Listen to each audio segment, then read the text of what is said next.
Hey, everybody. So glad to be here with all of you tonight. Should be yet another great late night stream. I'm glad to be back. Took a few days to rest, but I am glad to be back. So, yeah, let's do it like we always do. Let's go. Spoken of the American century. I say that the century on which we are entering can be and must be the century of the common man. A radical redistribution of economic power. I mean, we know that racism is just a byproduct of capitalism. Everything would be all right if everything was put back in the hands of the people. We need a government that will make sure Americans are taken care of and organize the economy to serve the people, not the profits of a wealthy few. We now have the techniques and the resources to get rid of poverty. We got to start getting out there with the people. Get out of the movement and get to the masses. We need a government of action.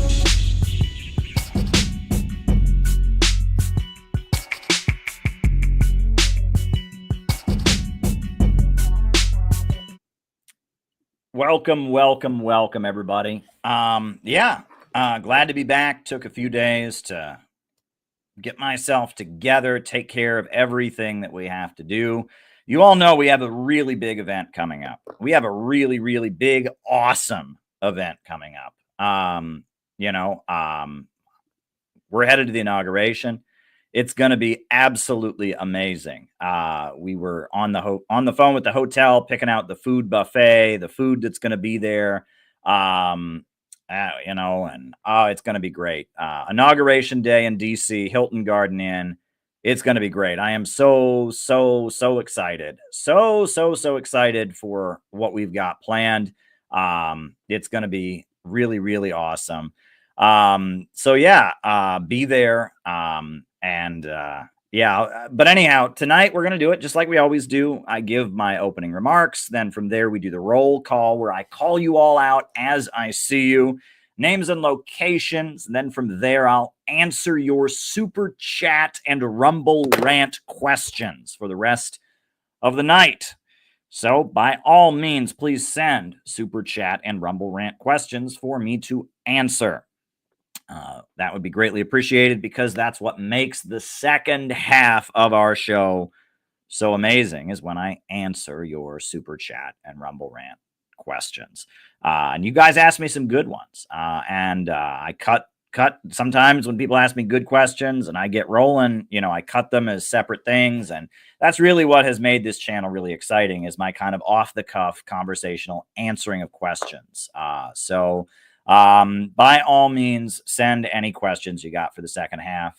First opening remarks, then the roll call, then I answer your super chats. The big thing I've got going on, Center for Political Innovation, we are headed to the inauguration. We are headed to the inauguration in Washington, D.C., and we're bringing our huge banner of Trump and Kim shaking hands. David Fox is on it. I'm looking forward to having him on the show shortly after the inauguration. David Fox is on it. Go and register if you're planning to come. Great food. It's going to be a nice buffet, and it's going to be good, and it's going to be live streamed. This event will actually be live streamed. We have not live streamed an event before. Well, this will be the first event that is live. And Garland Nixon is coming. Dr. Wilmer Leon is coming. Jamarl Thomas is coming. Peter Coffin is coming. A number of great guests are coming. There's going to be music and speeches, and it's going to be absolutely tremendous. I am so excited for what we will be doing that morning, doing outreach, putting out an anti-imperialist message with our whole team of people that are coming in from out of town. We're on it. We're doing it. So, very, very exciting. So join us in Washington, D.C. If you can't make it, we would appreciate if you donated to our inauguration fund because it's costing us a lot of money. It keeps costing us more money, the housing for people from out of town, the food and all of that. So if you can donate, there's a link down below for our GoFundMe for the inauguration fund. Drop us $10, $20, $5, whatever you can do. That would be awesome as well. We're going to jump right into the show for tonight. The first thing I'll do is give opening remarks. Then from there, I'll do the roll call. And then from there, I will answer your super chat and Rumble rant questions for the remainder of the program. That's the way our show works. So yeah, folks, there are fires raging in Los Angeles. And it's weird because here in New York City, it's freezing cold, but out there it is fire everywhere.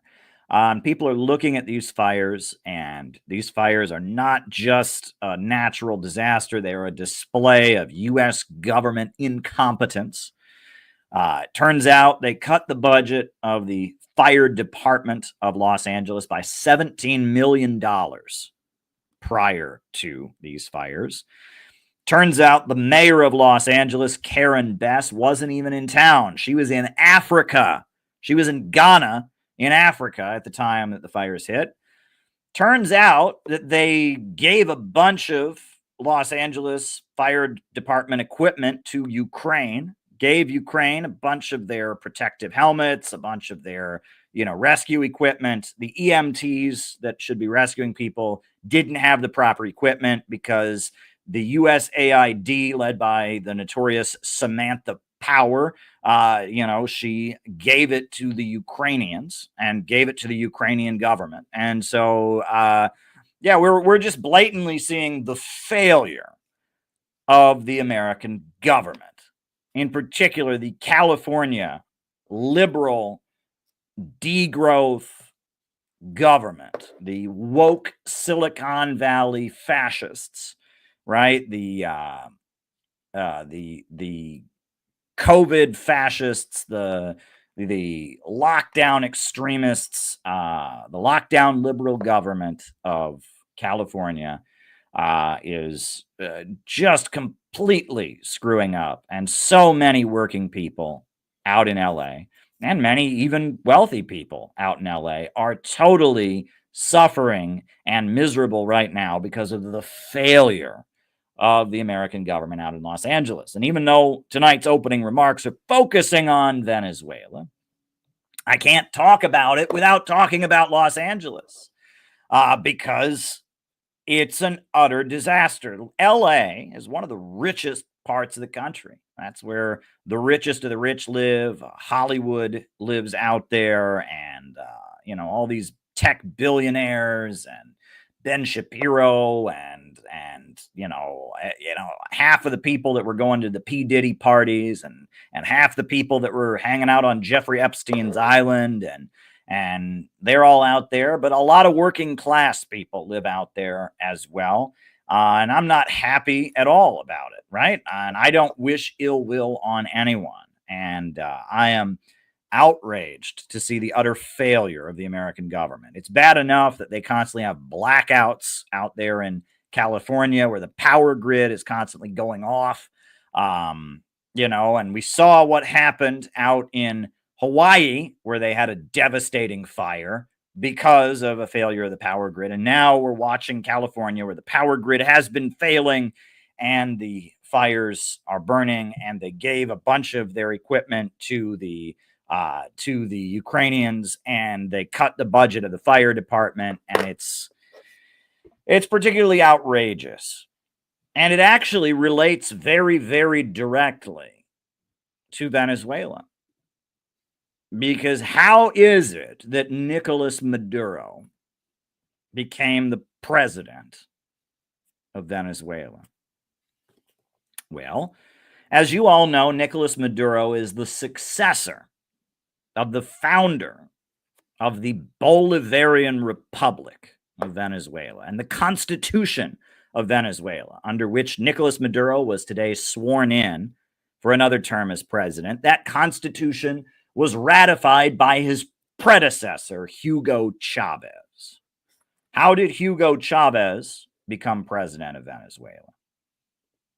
How did Venezuela get the new constitution under which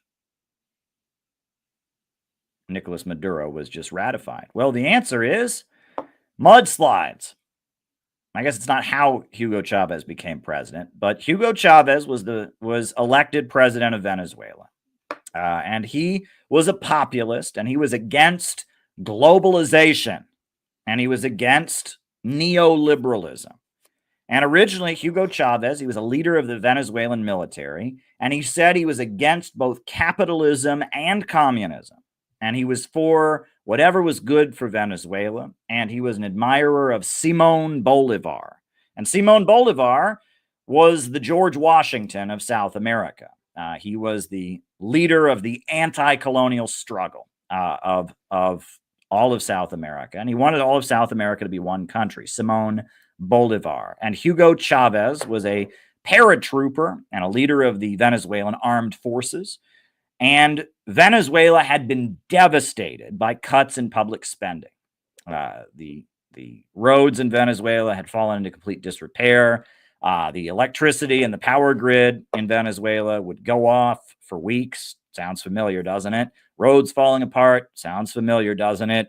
A lot of people in Venezuela were impoverished to the point that they were blind because they couldn't see an optometrist. They had conditions of blindness. They had illnesses that caused them to be blind that were easily curable, but there were no doctors in the poor neighborhoods, and so they were blind. Thousands of people were blind that didn't have to be blind. They were blind because of poverty. The bulk, a large percentage of the population couldn't read or write. I believe it was like 25% of the people in the country couldn't read or write. And Venezuela had a huge amount of oil.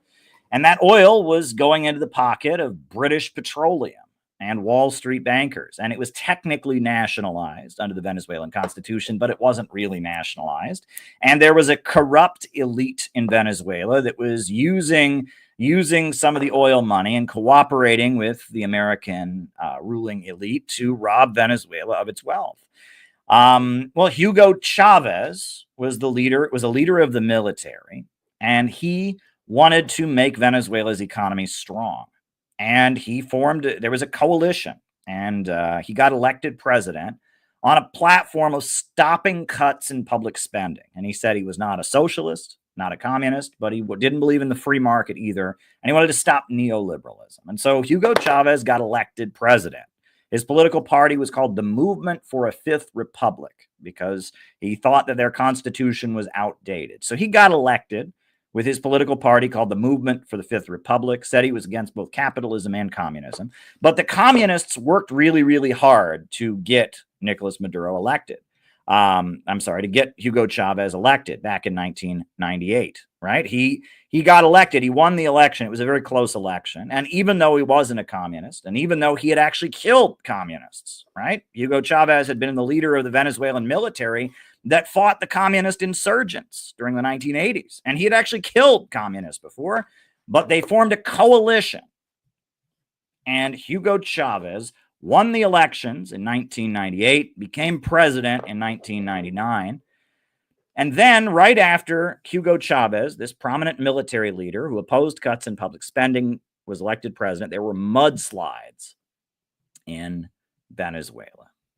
And the mudslides, a lot of people in Venezuela, they live in the mountainous areas. They live in the hills. And those mudslides devastated the neighborhoods. And so a lot of people were losing their homes. People who lived in shacks, their homes were collapsing. People were displaced there was heavy rains causing mudslides. But then Hugo Chavez did something that no other Venezuelan president had ever done. And he got on television. And he announced that he was sending the military to rescue the people who had been affected by the mudslides.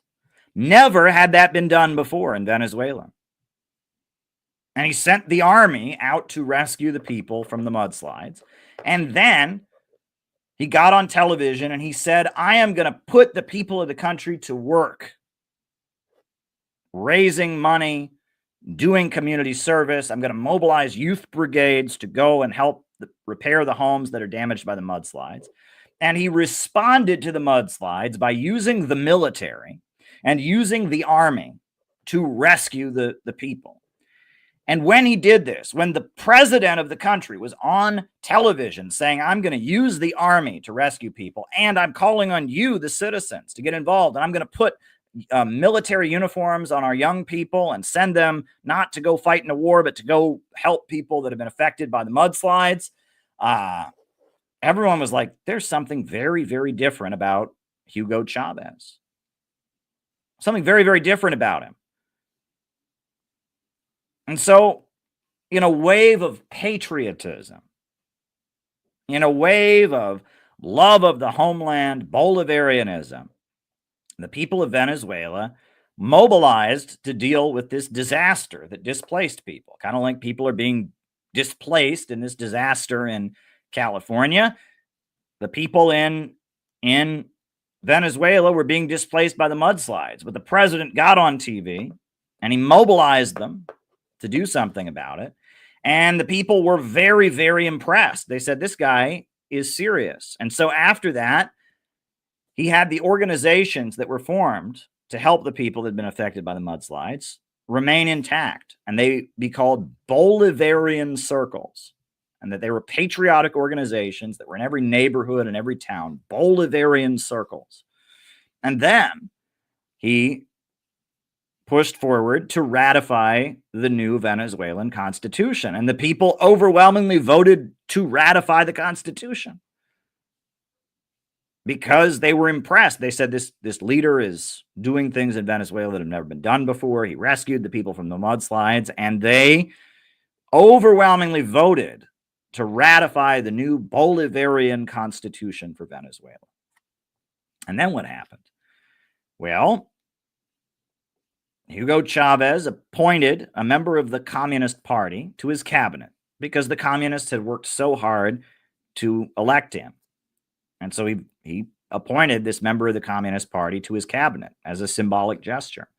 And then 9/11 happened. And after 9/11, Hugo Chavez got on television and he said, 9/11 was awful. It's horrible. And we want to help the American people who suffered from 9/11, but the invasion of Afghanistan is not justified. Afghanistan offered to turn over bin Laden, and the USA ignored their offer. And no, the U.S. invasion of Afghanistan is not acceptable. And at that point, the USA couldn't believe it. Here was the president of Venezuela basically calling them out at a time when Afghanistan, the U.S. invasion of Afghanistan was supported by NATO, was supported by so many different countries, but Hugo Chavez said, nope, I don't support it. And you shouldn't support it either. The 9/11 is awful, but it doesn't justify. And he actually held up pictures of children killed by bombs, of the United States and Afghanistan. And he said, this is not acceptable. That was a bold, bold move.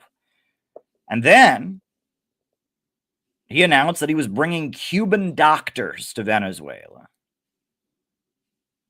And he said, Cuba, they have a lot of doctors. Cuba has a very good medical school. Ban Ki-moon called it the greatest medical school in the world.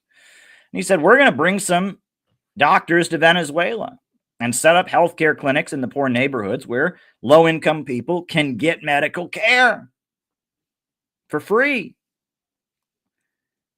And at that point, the USA had had enough. And there was a military coup against Hugo Chavez, and he was arrested. The military violently overthrew the government.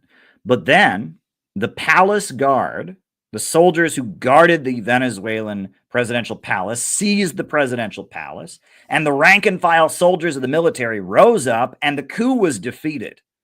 And Hugo Chavez was brought back to power because the military supported him, because he had support from the military. Soldiers identified with Nicolas Maduro. They thought he was a good guy, and they appreciated what he had done and mobilized them around the floods. And Hugo Chavez was brought back to power by the military. And at that point, he was brought back into power in 2002. The coup was defeated, and Hugo Chavez became the president of Venezuela. And a year later, he announced he was moving Venezuela toward 21st century socialism. And they started building. and they wiped out illiteracy in Venezuela. They set up literacy clinics all across the country, and they gave free night schools to all the low-income people in Venezuela, and they wiped out illiteracy in the country. And then they launched a project. I believe it was called Project Nicodemus. Is Nicodemus the guy in the Bible that Jesus healed of being blind? I think it was Nicodemus. I could be wrong. Maybe it's a different character if I remember correctly. But somebody that Jesus healed of blindness. They launched a project where they gave eyesight to thousands of poor people in Venezuela who had never been able to see because of illnesses and conditions of poverty. And thousands of people across Venezuela got their eyesight restored. And Hugo Chavez was wildly popular because of these programs that he implemented. They started a program in the schools where every child in Venezuela got a musical instrument to play, a trombone or a trumpet or a flute or a violin, and learned a musical instrument, right? You'd think the LaRouche people would like Hugo Chavez more. That sounds right up their alley. But he guaranteed every child their own musical instrument. And so every child got musical education in school, provided by the Venezuelan government. And he did this by asserting state control over the oil in Venezuela. And at the time, the USA invaded Iraq. And so the oil prices shot up very high. And so with asserting state control over the oil and with the oil prices shooting up because the USA had invaded Iraq, at that point, with the oil money coming into Venezuela, Hugo Chavez started using that money to rebuild Venezuela. And he wiped out illiteracy in Venezuela. They gave medical care to every person in Venezuela. They gave every child in Venezuela the ability to play a musical instrument in their school. They did amazing things. It was community empowerment. And Hugo Chavez became wildly popular. And of course, U.S. media called him a dictator. They said he's a brutal Marxist communist dictator. And Hugo Chavez always said he was not a communist. He said he believed in 21st century socialism. And in fact, he made a really big point of saying that his socialism was based on the Bible and was based on, in particular, the book of Acts. And he quoted, he said that Jesus Christ was the greatest socialist in all of history. And he became good friends with Fidel Castro.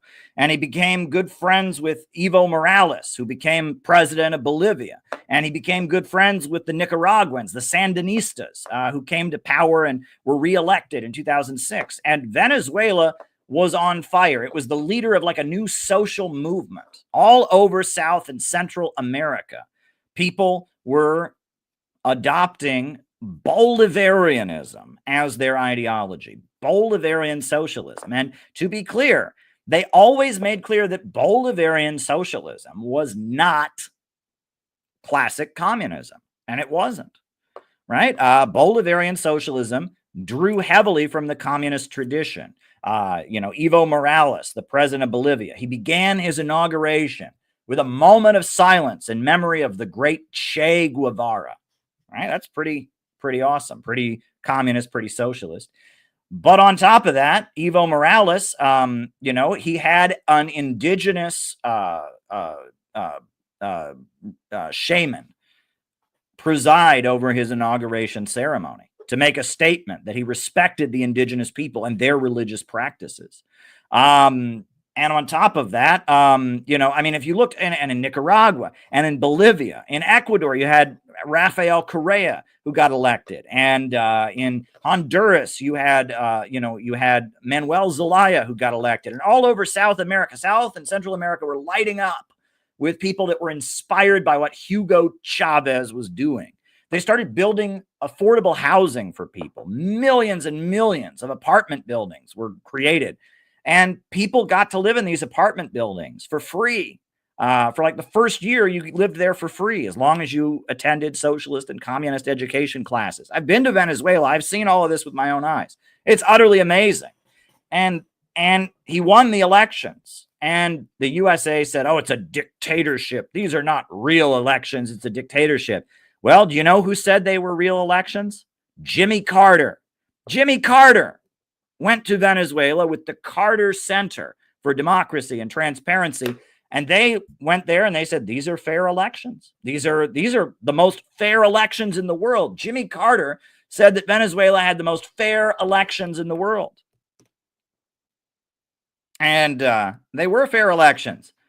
And Hugo Chavez won those elections in big numbers because he was providing people with education. He was providing people with health care. He was providing people with services. He was eradicating poverty. He was giving opportunities to low-income children. And really what was happening is that all throughout South America, there were a layer of people who had been basically erased. You go to Peru, you go to Ecuador, you go to Bolivia, you go to Venezuela, you go to up in the mountains of Venezuela, you go into the jungles of Peru, you go to Ecuador in the rural areas. There's a lot of indigenous folks that are very dark-skinned. And some of them don't speak Spanish. They speak indigenous languages. And as far as the various military dictatorships backed by the United States were concerned, those people did not count. They did not have a vote. They did not have a say. They didn't have running water in their homes. They didn't have electricity. They didn't even have schools for their kids to go to. They didn't count. They were not people. They were left behind. They were kept in poverty. But what happened as a result, what started in Venezuela in 1999, then spread all throughout South and Central America, was those people started awakening and becoming politically involved. And they became politically active. And they started voting in big numbers. And people like Hugo Chavez, people like Evo Morales, people like Rafael Correa, people like Manuel Zelaya realized that by giving those people health care and giving those people education, they could build up a very, very popular political movement. And it worked. And Venezuela had amazing economic strides. And of course, the USA said it was a brutal dictatorship. And it was weird because in Venezuela, the people that didn't like Hugo Chavez, they had almost all the TV networks were aligned with them.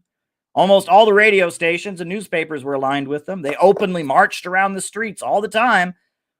But somehow, Venezuela was a brutal dictatorship. I've been there, right? And I went to Venezuela.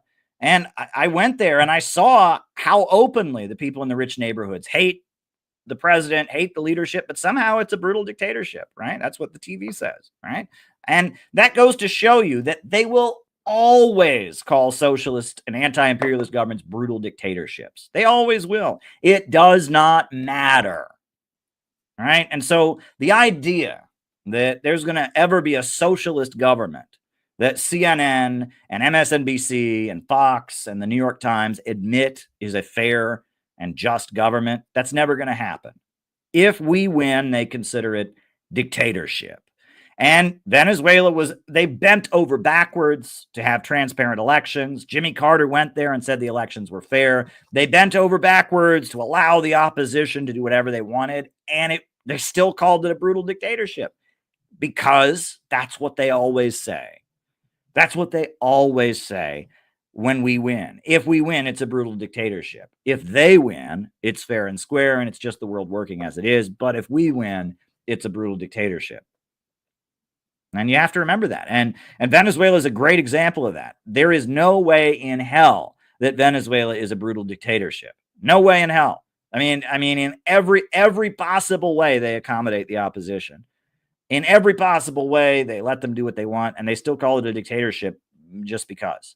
And I've been to Venezuela, and I have seen with my own eyes how the people there overwhelmingly support the government, how the military overwhelmingly supports the government, how in neighborhoods in central Caracas and in farms and colectivos in the rural areas, there is massive support for socialism and Bolivarianism.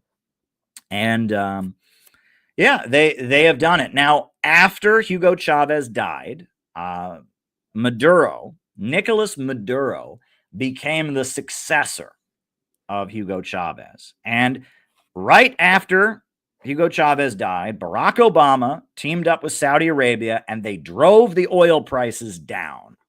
It was very maniacal. And they had Saudi Arabia churn a huge amount of oil onto the international markets, and the oil price dropped.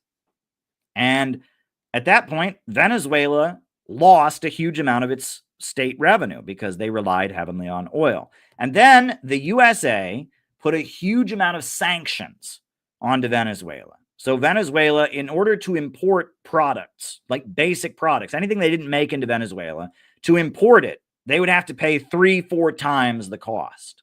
And so it became very difficult for food to get into Venezuela because Venezuela didn't grow its own food. Venezuela imported food from other countries. It became very difficult to get things like toilet paper in Venezuela because of the fact that Venezuela didn't make their own toilet paper. They imported it. And the USA used the sanctions to make it very difficult, very expensive. So they'd have to pay 3-4 times the price of things. And the oil price had dropped, so the amount of money that was coming in was very difficult. And in 2015, and that's when I was in Venezuela. I went to Venezuela in 2015. They turned on all the screws. They did everything they could to try and overthrow Nicolas Maduro. And don't think for a minute that the Venezuelan opposition cares about the Venezuelan people. You know why? Because there were food shortages in Venezuela, right? And the U.S. media made a really big deal out of the fact there's food shortages. Now, the USA imposed those food shortages with the sanctions, imposed those food shortages by freezing Venezuela's assets, stealing millions of dollars of Venezuelan money that they had in British banks and in American banks. I mean, the USA created the food crisis, but then they said, oh, see, it's socialism. Everyone just starves in socialism. They didn't notice, before when everything was going well.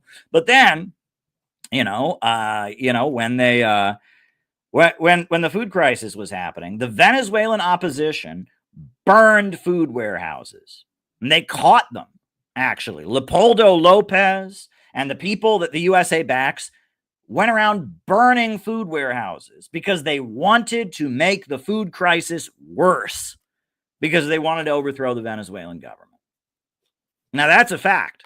And this has been documented. They burned food warehouses. The Venezuelan opposition literally burns food warehouses. So whenever you hear somebody who's talking against Venezuela say, oh, they don't have food, say, oh, really? Well, that's because you guys are burning the food warehouses. The Venezuelan opposition, the people that are aligned with Marco Rubio and the Miami Cubans, the Venezuelan opposition that is funded by the United States, literally burned food warehouses, right? So, they don't care. They were trying their hardest to make the food crisis worse. And things in Venezuela, 2015, 2016, things got very, very bad. And then they started to improve in 2017, 2018, and now things in Venezuela are doing quite well. You know why? Venezuela has teamed up with the Islamic Republic of Iran. Iran has got a lot of food. I've been to Iran. They have great food. I'll tell you, I love cherry juice. In Iran, they have cherry juice. They have cherries that grow in Iran, and you can get in a soda can, cherry juice. It's amazing. They have amazing cherry juice. They have all kinds of really good food in Iran, right? And Iran and Venezuela teamed up. And Iran opened huge supermarkets. And catch this, the United States said to Iran, you can't send food to Venezuela. There's sanctions. You can't do that. And Iran said, you put sanctions on us. You've stolen all of our money, and you've done the same thing to Venezuela. So what right do you have? And it was weird. I have never seen anything like it. The Biden administration was sitting there saying, Iran and Venezuela can't do business with each other. That's not allowed. Says who? Says who? On what grounds? The USA has cut Iran out of the world economy with horrendous sanctions. The USA has cut Venezuela out of the world economy with vicious sanctions. And on what grounds do you have a right to complain that they are trading with each other? And if you go to Venezuela now, they've got big Iranian supermarkets. They've got big Iranian consumer goods. And Venezuela's economy is actually starting to do quite well now. And, their economy is moving again. Russia, from what I understand, has been very helpful to Venezuela. And so has Cuba, and so has China. And Venezuela survived the eye of the storm. And Nicolas Maduro is the leader who got Venezuela through all the hardship. And he just got sworn in today for another term in office as president. And now the USA is so angry that he was sworn in for another term. The Biden administration has imposed a $25 million bounty on Nicolas Maduro because, you know, he won the elections. And he is the legitimate winner of the elections. And I see items in American media that say, well, Nicolas Maduro wins, takes office, but there's no proof that he won the elections. I think there's proof. There's been proof for months. Yes, he did win the elections. The USA, you know, it's just not a real election because they said so. And they say it's not a fair election. This is my favorite. Because people that have been caught violently trying to overthrow the Venezuelan government were disbarred. Right? People who took up arms against the Venezuelan government, people who, you know, assassinated police officers and burned buildings and stuff. Well, they're not allowed to run for office, so it's not a real election. Geez, how does that work? You know, I mean, do you think that if somebody, burns buildings and engages in violence against the American government, that they're just going to be allowed to be a real candidate in the election? I don't think so. They tried to throw Donald Trump in jail because he had a bunch of rednecks, supposedly. I don't even think he had anything to do with it, but a bunch of rednecks ran through the U.S. Capitol on January 6th, 2021. And they're trying to tell us they tried to throw Trump in jail for that. So you think if someone was actually engaging in terrorism that they would let them be a real candidate? Of course not. Of course not. But because these, these right-wing people that are funded by the United States, because they are, they are not allowed to, participate in the elections as they're trying to violently overthrow the government. They say the elections don't count. This is completely ridiculous. It's completely absurd. And if Venezuela was going to be overthrown, they would have been overthrown by now. And I got to tell you, what they went through, what I saw when I was there in Venezuela in 2015 was quite intense. It was quite intense. And if the Venezuelan government did not have the massive support of the Venezuelan people, they would not still be in power. Right. I mean, the only way they were able to get through the food shortages and everything that was imposed on them in 2015 and 2016 and 2017, the only way they got through that, massive public support. There have been so many attempts to overthrow the government, coup attempts, conspiracies, and they have come out of it. And Nicolas Maduro, you have to take your hat off to him. He's an amazing leader, because no other, I mean, what he did, after Hugo Chavez died, there was a lot of division within the Bolivarian movement, a huge amount of division. And he got them through it. He's an amazing leader, an absolutely amazing leader, Nicolas Maduro. I take my hat off to him. And the fact that he's been inaugurated to lead Venezuela, nobody deserves to be honored more than he does. To have gotten Venezuela through all that hardship, to have kept the government together, to have, gotten the country through that mess. It's utterly amazing. And I'm going to show you some of the videos of my interactions in Venezuela and what I saw when I was down there. And, but I am in absolute awe of the Bolivarian revolution. But one thing that I would like to tell you all tonight, right? And I why not, right? You can talk about any different thing you want to talk about on here. Venezuela is one of the reasons that I no longer call myself a communist. And the reason is Nicolas Maduro would not be allowed to join any communist party in America. Let me rephrase. Let me say that again.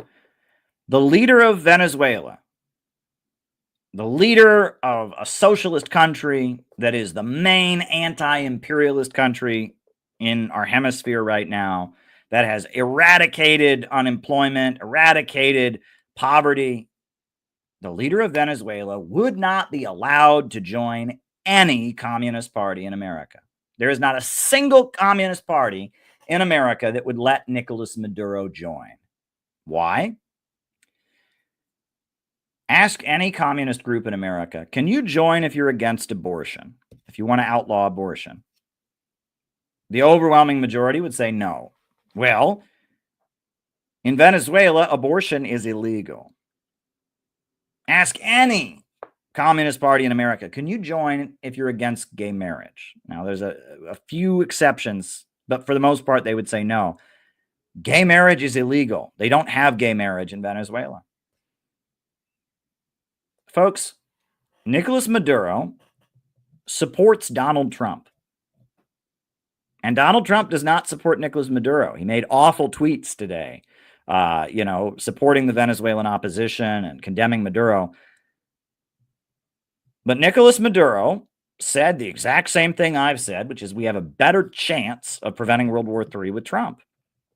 When Trump almost died and was shot, what happened? Nicolas Maduro expressed support for Trump, and he said the same people who killed Kennedy just tried to kill Trump, the war lobby in the United States. And more recently, Maduro has donated millions of dollars to Donald Trump's inauguration parties and funds. And now it's been revealed by Anya Parampil that Donald Trump and Maduro almost met at the United Nations at one point, and John Bolton prevented it from happening. Nicolas Maduro knew that Venezuela has a better shot with Trump than with Biden. Now, that doesn't mean Trump isn't awful to Venezuela. He was certainly awful to them in his first term. And on top of that, Marco Rubio, who's going to be his Secretary of State, is an awful Miami Cuban neoconservative who hates them. But Biden is just the same old, whereas Trump, to some degree or other, is independent and not a full team player with imperialism. Now, ask any communist party in America, if you gave millions of dollars to Donald Trump's inauguration fund, could you join? And they would say no. All right? I mean, Nicolas Maduro could not join any communist organization in America. Not a single one. Not a single one would let him join. The CPUSA would never let him join because he's a Trump supporter. The Workers' World Party and the Party of Socialism and Liberation, they'd never let him join because they say anyone who's against abortion is a fascist, is a Nazi who deserves to be beaten up and killed. Well, Maduro is against abortion. Maduro is against gay marriage. So PSL would try to murder Nicolas Maduro if he was in America, right? Nicolas Maduro, he wouldn't be able to join any of the Trotskyite groups. They don't even support him. They don't even pretend to support him in Venezuela. They're against him. In fact, they're working with the Venezuelan opposition.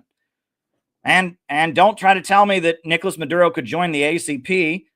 He would never be allowed to join the ACP because he's a bus driver. He's a leader of a bus drivers union. He's not an idiot streamer bro, right? He's like a real activist and an organizer. And the ACP says that's cringe. They say if you do real organizing, if you don't just do social media gimmicks and take selfies of yourself, you're cringe, right? So he would never be allowed to join the ACP. Never. And on top of that, Maduro is not a communist. He's not a member of the Communist Party. He is a member of the United Socialist Party. And on top of that, he has made clear that he disagrees with Soviet-style Marxism-Leninism. And Venezuela doesn't have the Stalin-era political model. They have multiple political parties. Even the United Socialist Party is the main political party, the PSUV. But even they are aligned with a number of other parties. They have what's called the Patriotic Pole.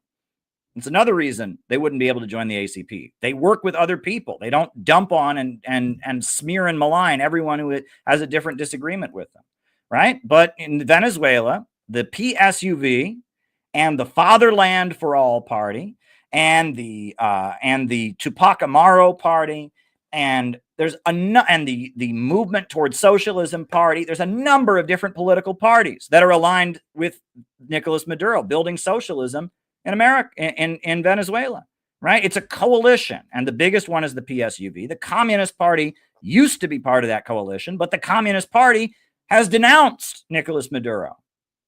And actually, it was in Venezuela that I started to realize that ML, classic ML, was not the future. You know why? Because I was in Venezuela in 2015 for the elections. And I was in neighborhoods where, I went into, offices of the United Socialist Party where they had big pictures of Lenin. And I met young Bolivarian activists who were full of enthusiasm and go, and excited. And then I met people from the Venezuelan Communist Party.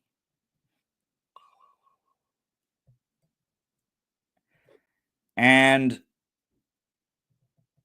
I went to their office, right? And keep in mind, all the serious communists in Venezuela merged into the United Socialist Party. They had a split. And the ones who stayed in the regular Venezuelan Communist Party, I went to meet with Venezuelan Communist Party members.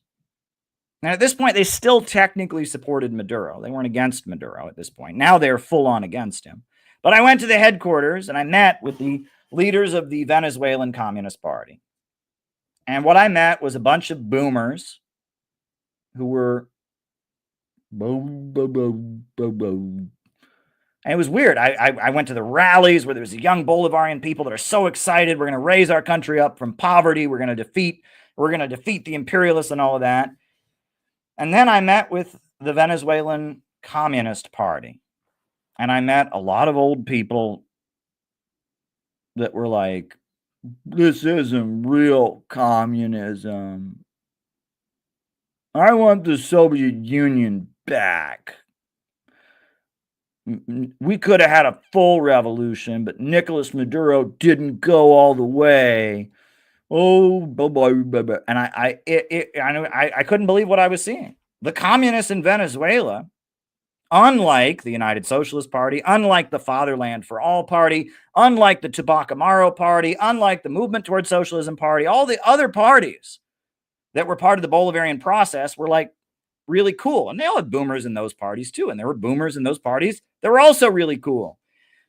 But the actual Venezuelan Marxist-Leninist Communist Party, the party that had the Soviet franchise, I met with them and they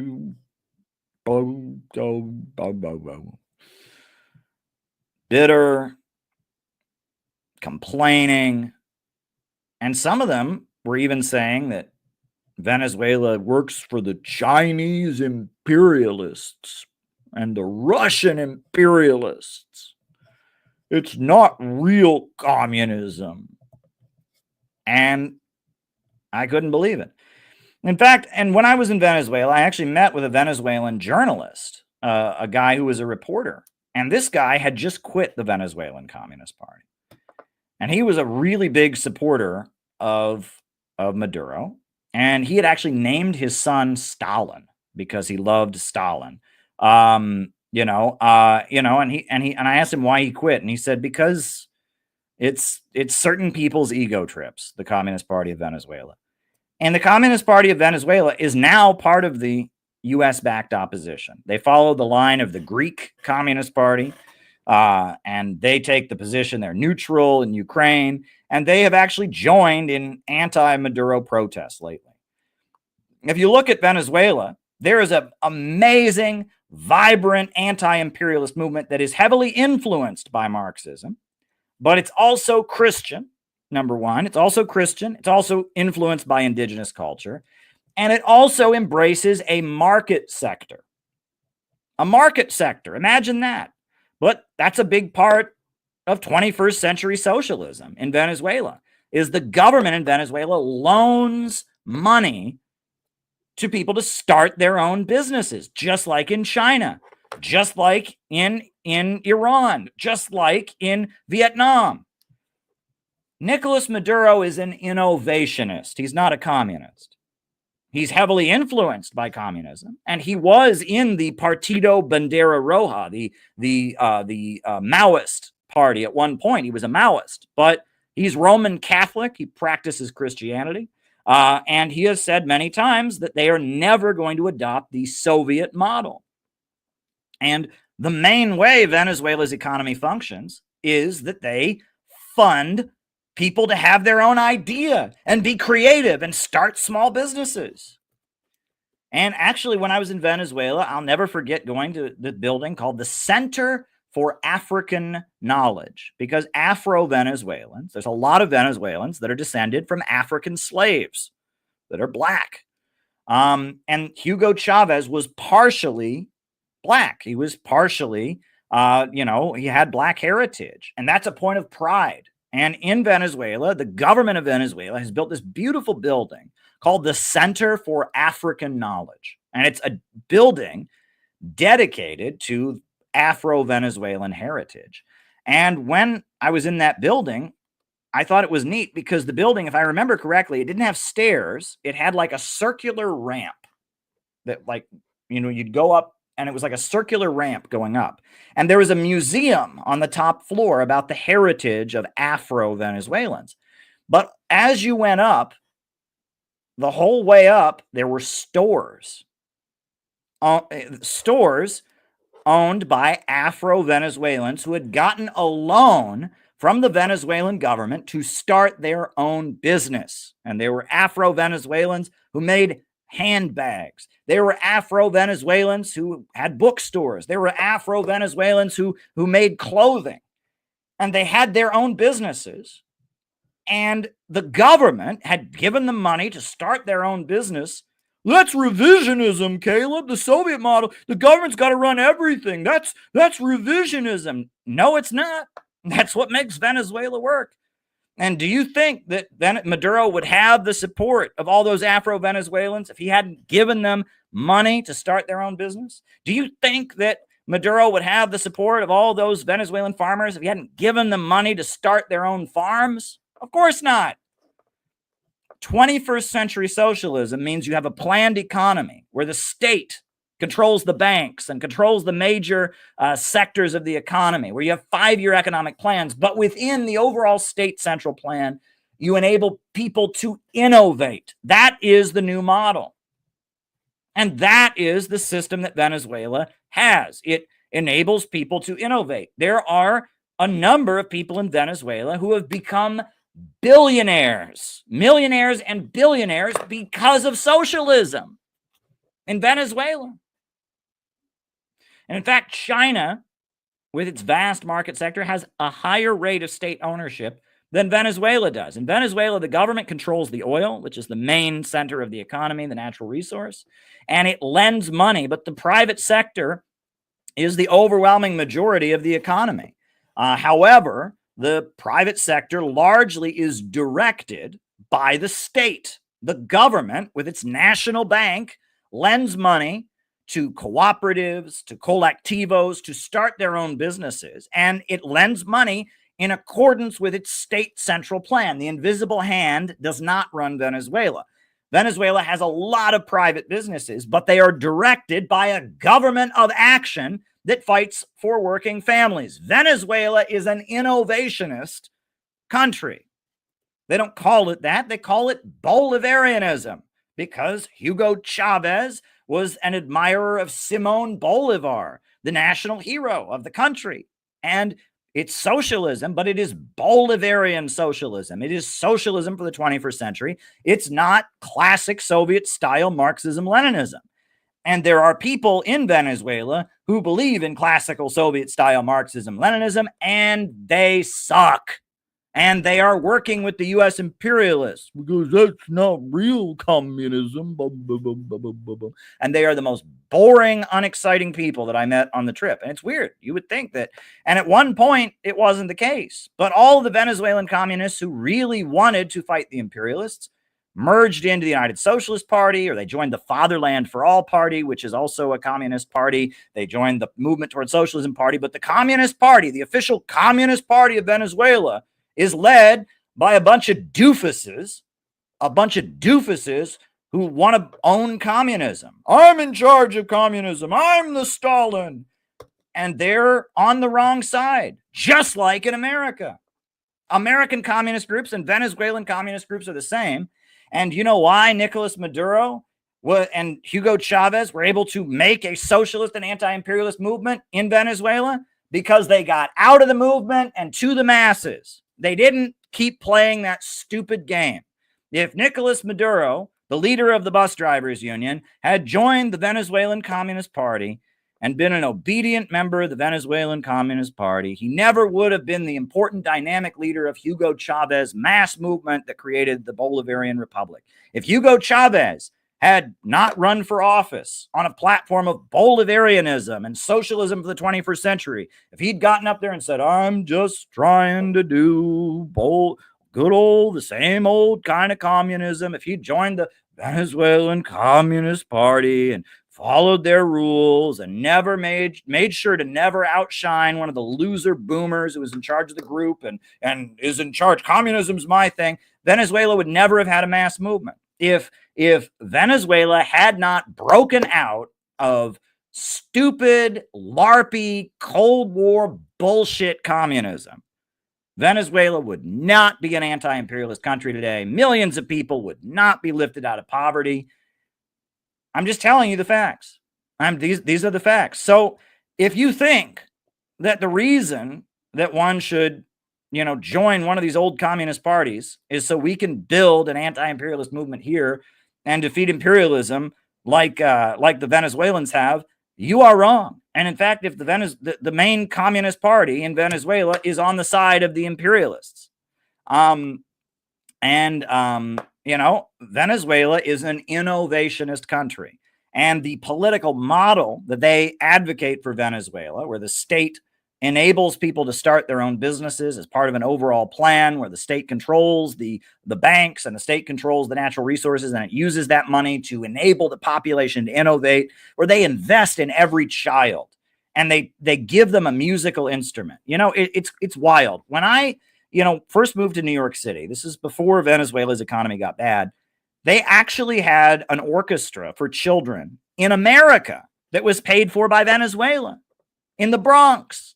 Because the Bronx is a low-income area, a lot of Spanish-speaking people, Nicolas Maduro paid for, Hugo Chavez set up a children's orchestra in the Bronx. I sat in a high school gymnasium in the Bronx, and there were school kids in the Bronx, high school-aged kids, and they played Offenbach. They played dun dun dun dun dun dun dun dun dun dun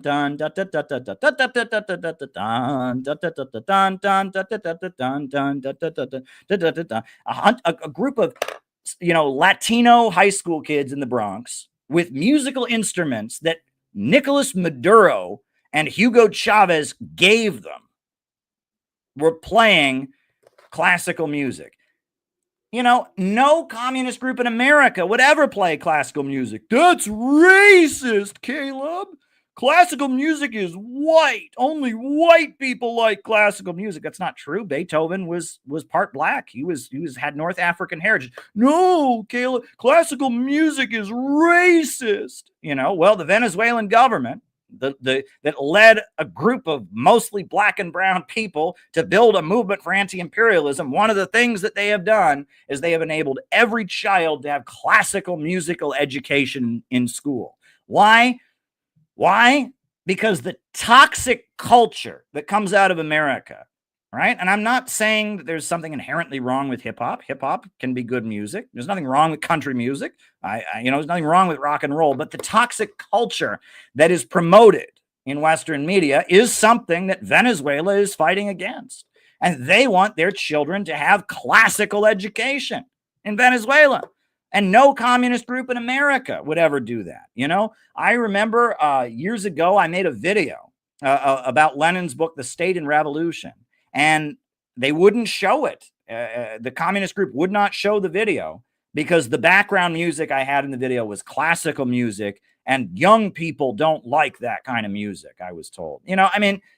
Nicolas Maduro has nothing to do with the stupid communist groups in America, right? The communist groups in America say that you have to believe in abortion or else you're an evil sexist male. In Venezuela, abortion is illegal. The communist groups in America say that you have to be obsessed with LGBT. And if you don't have every meeting begin going around with your pronouns and all that, you're an evil person. Well, in Venezuela, gay marriage is illegal. They don't have gay marriage in Venezuela. There's plenty of gay people. There's gay nightclubs and all of that. Gays are not persecuted in Venezuela, but they don't have gay marriage. Communist groups in America say that Trump is the most evil thing, and if you support Donald Trump, you're a Nazi.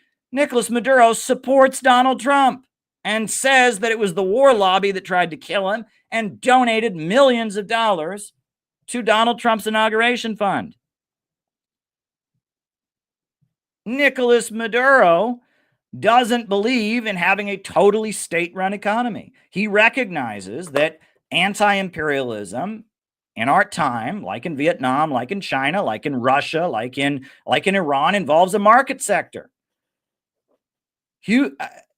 Nicolas Maduro is not an orthodox Marxist-Leninist. He draws heavily from Marxism-Leninism, but he also draws from his Roman Catholic faith. He also draws from indigenous traditions. He also draws from Simón Bolívar and his heritage. And that's why they won. And I can guarantee you that if they continued to be stupid, dogmatic Marxist-Leninists, if they continued to be trying to own communism, I'm the leader of communism, I'm the leader of communism, they would never have had a successful movement in Venezuela. And I am too committed to this, and I am too serious to not try and build a successful movement here. And if we're ever going to have socialism in America, it's going to be a form of socialism that is unique to America. In China, it's socialism with Chinese characteristics. In Venezuela, it's Bolivarian socialism, the Bolivarian road to socialism. In Iran, they call it not capitalism, but Islam. It's Shia Islam. They reject Marxism, Leninism. There are many different forms. Vietnam, they have the socialist-oriented market economy. It comes in many different forms. But LARPing 20th century communism is not the road to the future. And Venezuela is solid proof of that. And there is not a single communist party in America that would let Nicolas Maduro join. You can hang your hat on that. There is not a single one. There is not a single one that would let Nicolas Maduro join. Not a single one. And that right there is why, if you are a serious anti-imperialist, you should join the Center for Political Innovation, because we are innovating and we are building a movement that could actually win. We're not LARPing and pretending to be communists like the loser Communist Party of Venezuela or like the loser communist parties of America. We're actually serious. Now, I do have a couple videos I want to show. And then, we have one super chat so far. And we have a couple Rumble rants. Oh, a good number of Rumble rants. But keep the super chats and Rumble rants rolling in. You can join the Center for Political Innovation right here. But I do want to show you the video of my trip to Venezuela. And then I actually decided that tonight, just because, why not, I am going to read to you from our CPI textbook, Out of the Movement to the Masses. And I'm going to read to you the first chapter, because recently on a stream, somebody asked me a question about Gus Hall, leader of the American Communist Party. That got me talking. And hold on. Can you hear me now? Can you hear me now? All right, good. I realized that, this is a pretty good book I wrote, The History of Anti-Imperialism in America. And so I am going to, after I show you the video, I'm going to read to you from this book. But I'm going to show you the video of my trip to Venezuela. And then I'm going to read to you from the book, and then I'll answer your questions. So this is a video I made. I was nowhere near the good video, as good of a filmmaker as I am today. But this is a short clip I made.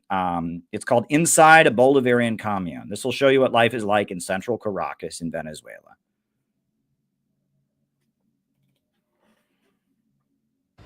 We're here in Commune Pinal. This means commune beehive. It's one of the strongholds of the Bolivarian Revolution. It's one of the communal cities that's been set up.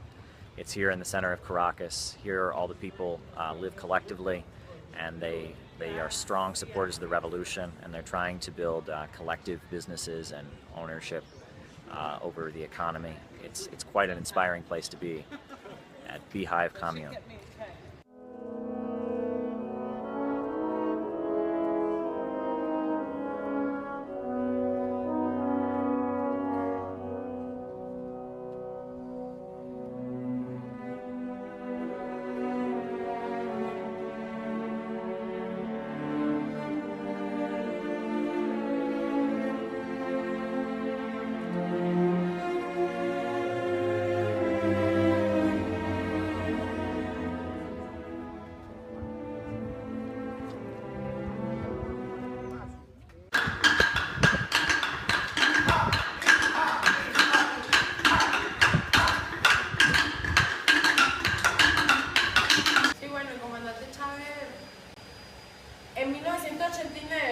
debacle.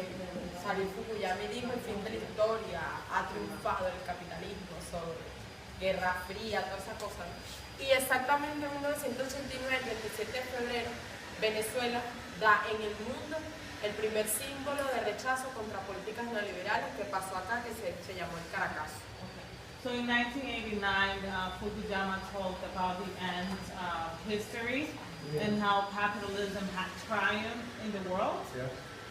But also in 1989, the 4th of February of 1989, el 4 de febrero? 27 de I'm febrero. sorry, 27th of February of 1989, Venezuela gave an example to the world that that was not true with the Caracazo, with the rebellion Sí, for fue la the primera Caracazo. expresión contra el neoliberalismo. So that was the first battle against neoliberalism. Y el 4 de febrero de 1992 insurge Chávez, hijo de esa conmoción de lo que fue el 27 de febrero. So in February 4th, 1992, Chavez led a rebellion that basically came out of that insurrection in 1989.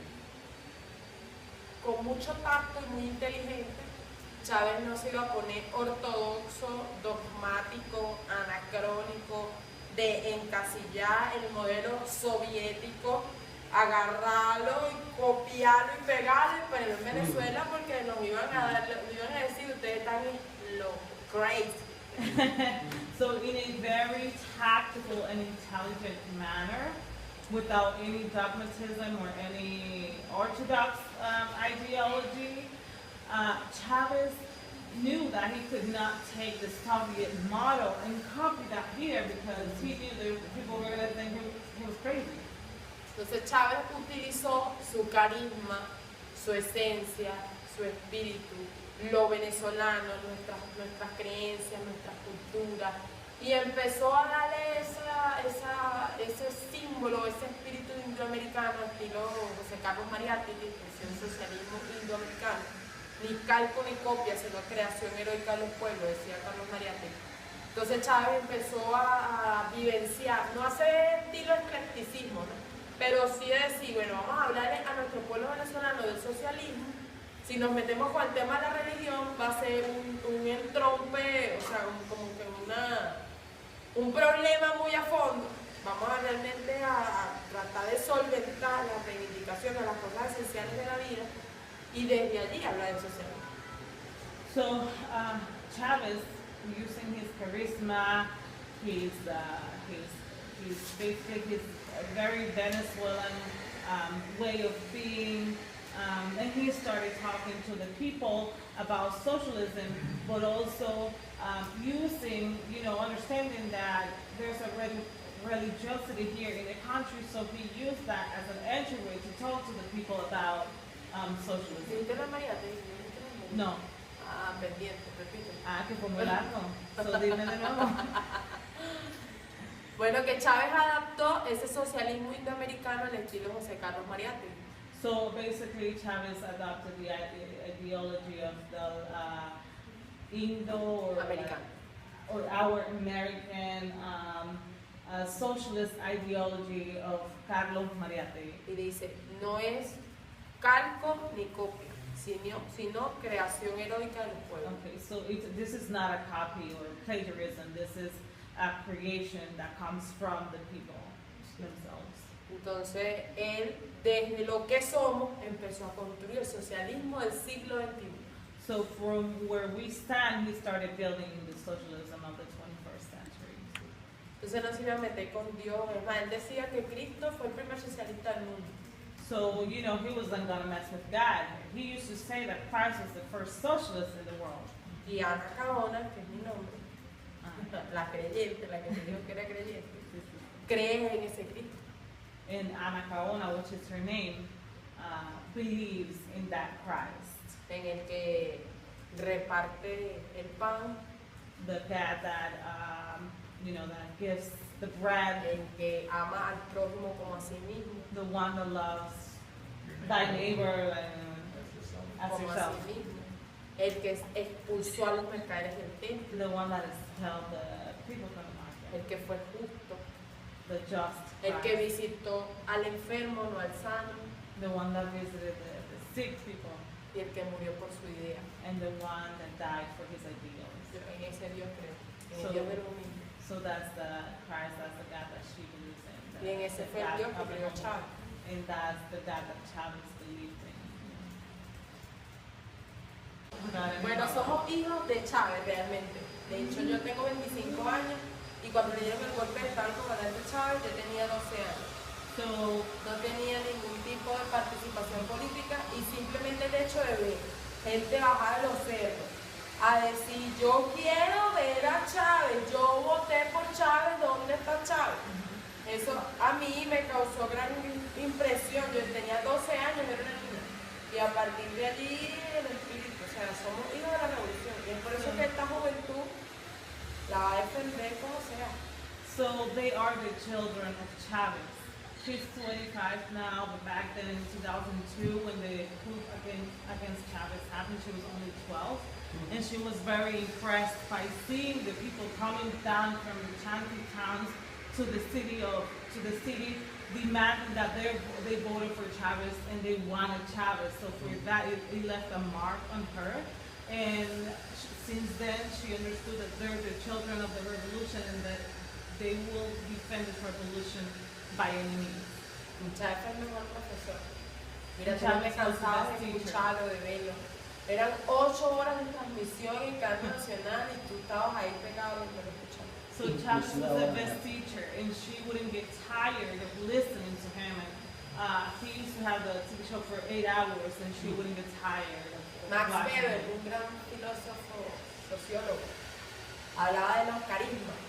Y como escucha yo creo que tenía los 5 carismas, todos completos, los definía, los tenía en esencia. So Max Weber, a very famous sociologist, used to talk about the 5 different charismas, and she believes that Chavez had all of the aspects. He had all the Mira, charisma. este te hablaba, este echaba un cuento, después te cantaba una canción, después volvía y después saludaba a la señora, y eso sí, no era populismo. No era populismo, no era hipocresía, tú lo sentías, te llegaba una conexión con su pueblo. Natural de él. Sorprendente. So Chavez would tell you a joke, tell you a story, then he would sing a song, then he would go away and come back and say hi to the old lady and the crowd, and it wasn't populism. It was something that was real, sincere, and you could feel that. Imagínate, tú Chávez explicó o intentó explicar un libro de Iván Mesal, El metabolismo del capital, de una manera que, bueno, insólita. So Chavez tried to explain this book by Ivan, yeah? De Iván Mesal, si lo Oh, conoces, escritor. Ivan Mesaro, The Metabolism of the Capital, and he tried to explain that. Un libro así. Y él agarraba así como el arañero de allá en los llanos, pero un llanero, un veguero, agarraba el libro, mira lo que dice aquí y tal, y ponía a la gente a leer, le decía, léete este libro, anda para allá, escucha esto, escucha, porque era su esencia. So- Y eso es lo que transmitía a la gente. So it was a very thick book, so he would go through the pages and be like, look what it says here, go read this book, and he would encourage the people to read, but that was his essence. Y nosotros, bueno, somos el reflejo de su confesión, somos sus siervos. And we are the reflection of Chavez. We are what he, ¿cómo se llama ese what he planted. De hecho, mira, te rescató a Bolívar, So he rescued the legacy of rescató a Bolívar. Mar Santa, rescató toda nuestra lucha latinoamericana. He rescued all the Nuestros our símbolos struggles patrios. in America, where he Es struggled. un nacionalismo, no hablo chauvinista, pero sí un nacionalismo bolivariano de la patria grande. So it was not a chauvinistic nationalism. It was a Bolivarian nationalism. It was nationalism of the great homeland. Estos días me pasaron un video de un compañero que es un doctor en ciencias sociales de Barcelona.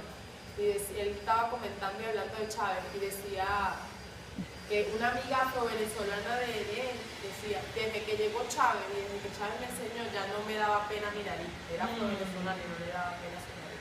So recently, social sciences professor in Spain was talking about Chavez, and he was telling the story about this Afro-Venezuelan friend of his who said to him after Chavez came to power, I'm no longer ashamed or embarrassed of my nose, her features, because she's Afro-Venezuelan, so there's a lot of discrimination. Yo soy eso. So that's who No she puedo is, decir más nada. and that's all I can say. Gracias, yo soy creyente, yo creo en Dios. Gracias a Dios por permitirme vivir en los tiempos de Chávez. So she's a believer, she's a religious person, and she thanks God because she was alive during the times of Y Chavez. gracias a Dios por permitirme morir por Chávez. And she thanks God because God will allow her to die for Chavez. La pregunta.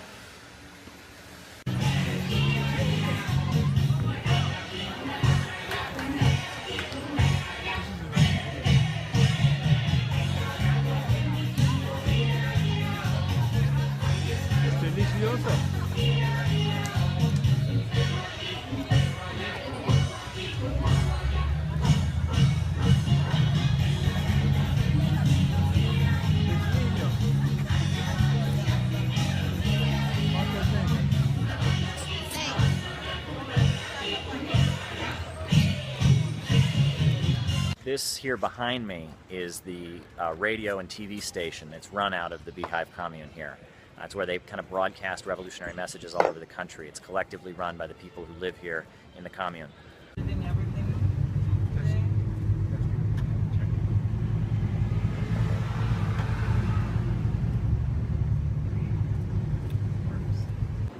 So we're outside of Colectivo Radio 23. This is one of the community radio stations that's been set up as part of the Bolivarian process of creating media that isn't controlled by the big corporations and the rich, but is actually accountable to the community. This is Colectivo Radio 23. No, yo no sé cuál es la intencionalidad.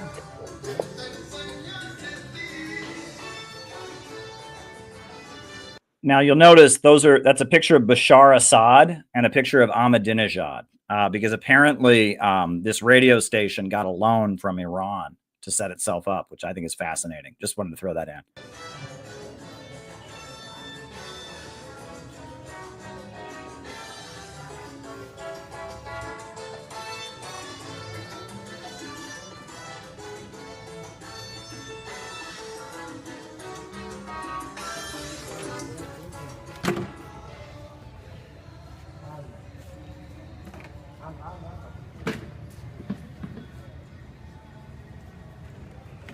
Mira, Glenn, te presento a mis amigos.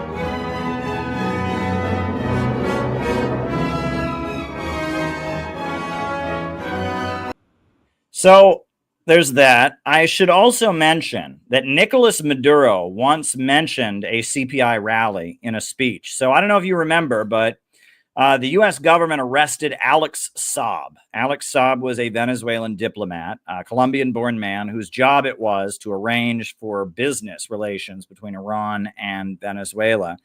And the USA grabbed him in Cape Verde and then extradited him to the United States. And so the Venezuelans were upset about it. And I talked with Venezuela solidarity activists, and we were able to have a last-minute, same-day rally to support Venezuela the day Alex Saab got extradited in Times Square in New York City. And Nicolas Maduro mentioned our rally in a speech. So I am going to I'm going to put that on the screen, just so you remember that, there we go. Poniendo a Alex Saab en las manos de Dios. Y habrá justicia, porque habrá verdad. Secuestrado por el imperio norteamericano. Y con la palabra de Dios y la palabra de los pueblos hay que levantar un poderoso movimiento de solidaridad por la verdad y la libertad de Alex Saab en Venezuela y en el mundo entero. Un poderoso movimiento de solidaridad por la verdad, la justicia y la libertad del diplomático venezolano Alex Saab en todo el mundo. Hoy ya en Estados Unidos hubo la primera marcha, la primera movilización en Nueva York. Allá se movilizaron los movimientos sociales, ya despertando y difundiendo el secuestro que se ha hecho de este diplomático venezolano. Kiki Dewar, and I'm speaking on behalf of the Center for Political Innovation. I was sent here on behalf of Caleb Maupin, and I just want to say that we should be completely against the illegal extradition agreement that Cape Verde made with the United States to bring Alex Saab to Miami. A Venezuelan diplomat, Alex Saab, who was on a humanitarian mission for his country. That's right. The rally in New York City in Times Square that he mentioned was put on by us. And we had a National Day of Action for Alex Saab. We did a lot to support Alex Saab, And so, think about that. Think about that. Other people were on social media, shit-talking us and shit-talking other people. And we actually had a rally to support Alex Saab, a rally that was so important because it was the same day he was extradited that Nicolas Maduro actually mentioned it in his speech, right? We get shit done. And so that needs to be mentioned. So I wanted to just throw that out there as well. So now we stand with Venezuela. We salute Nicolas Maduro, the great mass organizer, bus driver, innovationist, Bolivarian socialist. So now I am going to read to you from this textbook. So we have two textbooks in CPI. The first one is called We Are City Builders, and that's kind of an introduction to socialist and anti-imperialist thought. It's got a lot of good stuff in it, and it's called We Are City Builders. That's the first textbook. The next level up, sorry about that, is called Out of the Movement to the Masses, Anti-Imperialist Organizing in America. We put out this textbook last spring for a workshop that we did, and this is like level 2. Once you've made it through We Are City Builders, this is the next level up. And basically it is 5 chapters on the history of anti-imperialist organizing in America. And after every chapter, I have original texts by anti-imperialist groups and organizations that existed. Now, I am not going to read you the original texts, but I will read you the 5 chapters. So tonight I'm going to read the first chapter of this book. While I'm reading it, please send in more super chats. I see we got 2 so far. We got a number of Rumble rants, and so if you have something you'd like to ask me about or like me to comment on in the second half of the show, send it on in, and I am going to read the first chapter of this book. It'll probably take me a while, so that'll give you all plenty of time to think about your questions. Then after that, we'll do the roll call, and then I will answer your questions. Now, this book is a large book, so I can't hold it on the screen. So if somebody in the chat says, what book is he reading? You can tell them, Out of the Movement to the Masses. So there we go. All right, I'm going to read the book. The book begins, the epigram says, unite all the forces that can be united and build a broad united front against monopoly capital and against the imperialist policies of aggression and war. Mao Zedong, 1963. That's the epigram that we used for the book. All righty.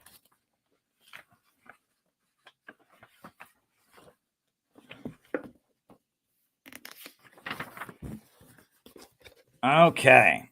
Chapter 1. William Z. Foster and the Communist Party. The Communist Party was certainly not the first socialist organization in American history. The organization struggled to establish itself in the early 20s, and it peaked in its power and influence during the late 1930s. The organization faced heavy political repression and persecution after the Second World War, but maintained a layer of loyal members who were capable of impacting American politics. The organization ultimately stopped being a force to be reckoned with in the late 1950s, with the 1957 convention more or less ending its political significance. What made the Communist Party USA important was that it was the first anti-imperialist organization to take hold in the country. There were certainly anti-war organizations, such as Mark Twain's Anti-Imperialist League, and there had been pacifists and socialists like Eugene Debs who had opposed war on a class basis. But the Communist Party USA was founded on the ideological breakthroughs of the Bolshevik Revolution in Russia, specifically the teachings of Vladimir Lenin. Vladimir Lenin significantly updated the teachings of Karl Marx. Marx had rejected all nationalism, saying workers of the world unite. Marx believed that because European capitalism was the most advanced and developed, the working class revolution would take place in Europe.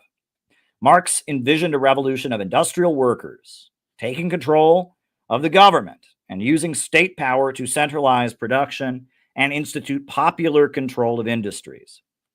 Lenin understood that starting in the late 1800s, capitalism had moved toward its monopolistic stage of imperialism. Financial institutions were becoming dominant, with industries subservient to them, and an international financial oligarchy emerged to replace the captains of industry, who had previously had the upper hand. Instead of exporting commodities, the Western countries were engaged in the export of capital, with the corporations themselves spreading their tentacles across the planet, holding back development and carving out sections of the planet for themselves as captive markets and sources of raw material. This was explained in his book, Imperialism, the Highest Stage of Capitalism, in 1916, published the following year. In the era of imperialism, many working class people in Western countries were bought off. A layer of higher paid skilled workers was being cultivated in the homeland, the aristocracy of labor. Their loyalty to empire was being purchased with temporary privileges. Meanwhile, the revolutionary energy was shifting to the colonized world, where entire nations were fighting to be free from the economic domination of Western colonizers.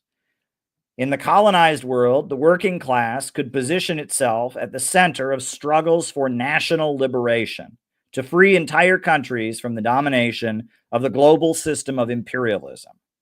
Revolutionary energy was shifting from the West to the East. Lenin argued that imperialism was causing a split in the global socialist movement. Many of the socialist and Marxist parties were dominated by the labor aristocrats who benefited from imperialism. And as a result, their revolutionary edge was slipping away. The way these various parties ended up sending workers off to die in the First World War was confirmation to Lenin that the socialist movement in the West was no longer revolutionary. Lenin said it was necessary to break with these organizations dominated by the higher paid skilled workers who benefited from imperialist crumbs, and instead to go lower and deeper to the real masses of impoverished workers to build a genuinely revolutionary organization. After Lenin's death, Soviet leader Joseph Stalin coined the term Marxism-Leninism to describe the ideology of the Communist International, a network of political parties around the world that followed Lenin's teachings about building a movement against imperialism. Marxism-Leninism is an ideology centered around defeating imperialism and mobilizing struggles for national liberation, led by the working class, to break countries free and enable them to industrialize with a planned socialist economy. The ultimate goal is to move all of humanity toward a state of vast abundance, so all poverty, inequality, and the need for a state itself can fade away. This final vision of a world free from scarcity and all need for coercion is called the higher stage of communism. With the understanding that defeating imperialism was the focus, shortly after taking power, the Bolsheviks convened the Congress of the Peoples of the East in Baku to unify all who were fighting the Western colonial powers. Lenin offered military support to the Emir of Afghanistan, a very traditionalist right-wing monarch who was battling the British for control of his homeland. Stalin explained, quote, "The struggle of the Emir of Afghanistan is being waged for the independence of Afghanistan, and it is an objectively revolutionary struggle, despite the monarchist view of the Emir and his associates, for it weakens, disintegrates, and undermines imperialism." The Communist International recognized that within the imperialist countries, there were colonized peoples and territories. The Communist International argued that the Black Belt region of the U.S. South, where African Americans were concentrated, was a colonized territory within U.S. borders, as the wealth created by the crops of the highly fertile soil was extracted to make profits for big corporations, and the black people of this region lived in extreme poverty. The Communist International argued that black people in the United States, the descendants of slaves, were an oppressed nation because they were segregated from U.S. society and paid much lower wages than white workers. On that basis, the Communist International called for self-determination for the Black Belt, arguing that black people should have the right to separate from the country in the Black Belt region of the South. Though the Soviet Union is gone, and the majority of forces around the world imposing the imperialists have more or less strayed from standard Marxist-Leninist thinking, the nature of imperialism and anti-imperialism has not changed. Imperialism, the system that Lenin accurately described as decadent, moribund capitalism, is still the prevailing system in the world. The primary contradiction in the world today is the struggle between this system and the forces fighting to liberate the world from it.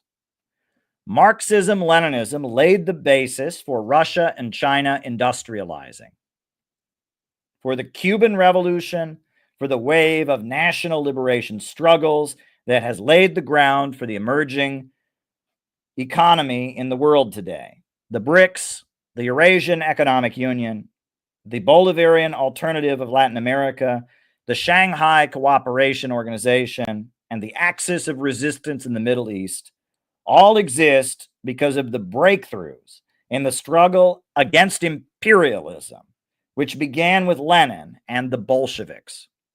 Until the fall of the Soviet Union, the primary ideology of the forces battling imperialism was Marxism-Leninism, and the other schools of anti-imperialist thought, such as Bolivarianism and Baathism, are all heavily influenced by Marxism-Leninism and its legacy.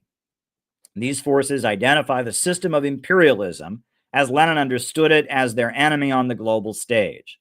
Marxism-Leninism laid the foundation on which the New World is emerging and on which modern anti-imperialist forces have all emerged. The Center for Political Innovation is an anti-imperialist organization that believes that the future of the American working class lies in defeating imperialism. We believe that the working class of the United States should align with the nations of the world struggling against imperialism and create a bloc within U.S. borders that aims to break the country out of imperialism and out of the imperialist system. We believe a new America can be created with a government of action that fights for working families. Such a government, brought to power by a mass movement of the people, could break the power of the big banks and monopolies and restructure U.S. society to be one where the economy flourishes in alliance with the new emerging global order centered around Russia and China and the anti-imperialist states. The working class has the most to gain from such a struggle. but it must sit at the center of an anti-monopoly coalition of all the forces that want prosperity and reject the schemes of the imperialists to save their dying system with war and a low-wage police state.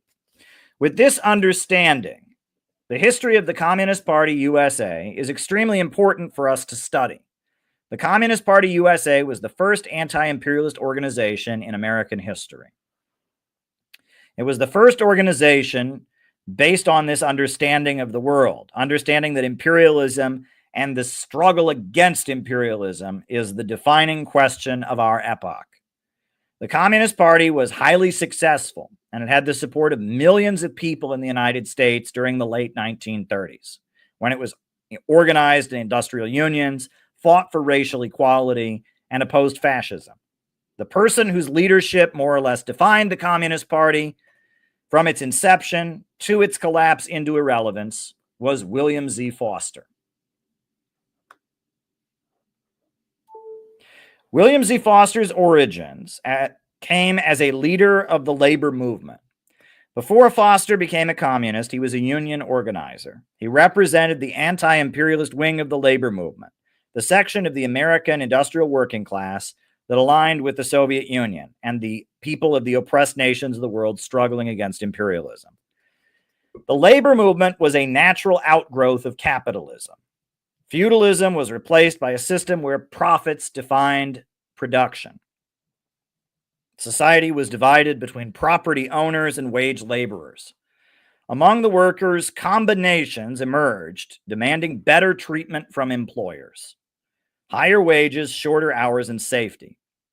Marx explained the material basis for the emerging labor movement in the Communist Manifesto, writing, "The growing competition among the bourgeois and the resulting commercial crises make the wages of workers ever more fluctuating.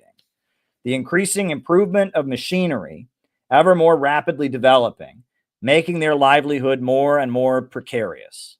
The collisions between individual workmen and individual bourgeois take on more and more the character of collisions between two classes. Thereupon, the workers begin to form combinations, trade unions, against the bourgeois. They club together in order to keep up the rate of wages.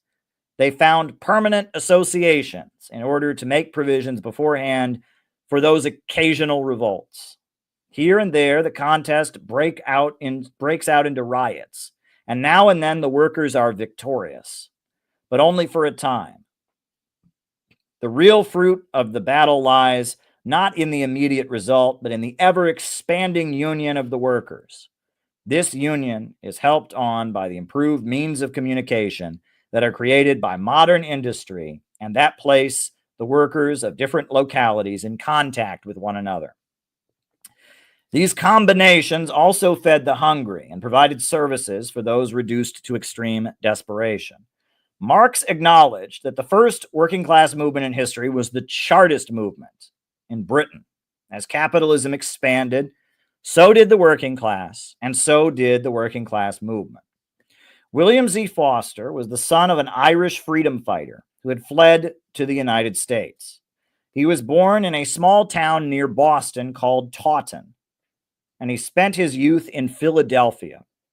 He became a religious skeptic as a teen and went to work at a young age, taking on a variety of difficult jobs, including a streetcar motorman, a sailor, a longshoreman, and a lumberjack.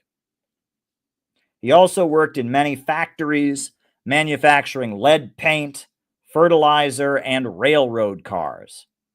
Workers banding together to demand better treatment from their employers was something he became accustomed to in his everyday life. The first strike I actually participated in was that of the Philadelphia streetcar men in 1895, when I was 14 years old. The strike lasted only a week, and it was very bitterly fought. The men tied up the whole trolley system in a struggle to defeat a wage cut. The company replied by trying to break the strike with professional strike breakers and police violence. I, together with other workers, was clubbed and ridden down by mounted police. As a traveling worker who went from city to city, taking jobs that involved physical labor, Foster observed the constant struggle to make the bosses pay wages promised and provide fair treatment on the job. The American Federation of Labor, the AFL, the primary labor union, led by Samuel Gompers, refused to organize workers like Foster, who they considered to be unskilled. Across the country, miners, lumberjacks, railroad workers, and workers on the factory floor were constantly banding together to get better treatment from employers. Foster's various biographies and autobiographies tell how he became interested in socialism because he encountered a soapbox agitator.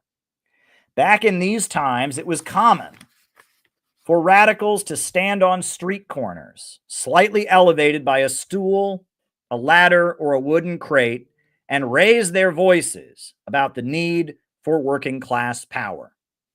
He recalled, "One night I was walking along Broad Street and South Street and noticed a street speaker, and I stopped to listen. He was a socialist, evidently of the Socialist Labor Party, but his name I never learned. It was my first contact with the revolutionary movement. I listened entranced by what the speaker said. His arguments and analysis seemed to give real meaning to my experiences in the class struggle. His proposal for the workers to take over the government and the industries and to abolish the profit system appealed to me as the only real solution to the workers' problem. The speaker was a good one, and I drank his words eagerly. I left the meeting in great enthusiasm, and later eagerly reading a couple of pamphlets that I had bought at the time." Foster eventually joined the Socialist Party of America and the Industrial Workers of the World while living in the Pacific Northwest region. The Industrial Workers of the World was a labor union that distinguished itself from the reformist American Federation of Labor. The AFL organized, quote, skilled workers and aligned itself with Republicans and Democrats. Many AFL-affiliated unions banned foreign-born, non-English speaking, and non-white workers.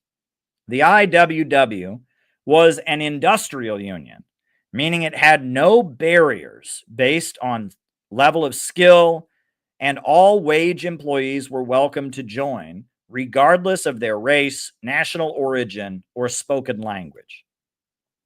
The Wobblies, as the IWW were known, sought to build one big union of all workers of the entire world, and that would eventually organize a great general strike and seize the factories from their employers. The IWW were syndicalists or anarcho-syndicalists because they rejected all politics. They had no interest in voting or seizing control of the government or trying to change government policy in any way. Their focus was on the fight between the employer and the employees only. Syndicalists refused to sign contracts with employers as they felt this recognized the boss's right to exploit them.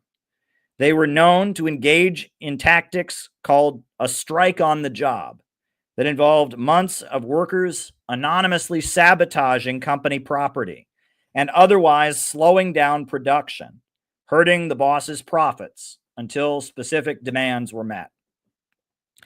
As the Second International, or the mainstream of Marxism in Europe and the United States, became more and more reformist and associated with, quote, skilled workers, the syndicalists presented the much more radical alternative, organizing low-paid traveling workers such as Foster, many of whom were recent immigrants. The Wobblies spread their ideas with street agitators, songs, and theatrical performances. Joe Hill, a Wobbly folk singer, who was eventually sentenced to death in Utah, rewrote the lyrics to many popular melodies to put forward a class struggle message. Wobbly songs were compiled into the Little Red Songbook. One song, for example, rewrote the words to the tune "A Long Way to Tipperary" to explain the root cause of unemployment and how it could be eradicated. And I guess I have to sing you the song because the lyrics to the song are here. So forgive me. I am not a musician, but yeah, I guess I have to sing the song. Bill Brown was just a working man like others of his kind. He lost his job and tramped the street when work was hard to find. The landlord put him on the street, the bankers kept his dough. And this is where poor old Joe went, everywhere he'd go. It's a long way down to the soup line. It's a long way to go. It's a long way down to the soup line, and the soup is thin, I know. Goodbye, good old pork chops. Farewell to beefsteak rare. For it's a long, long way down to the soup line, but my soup is there.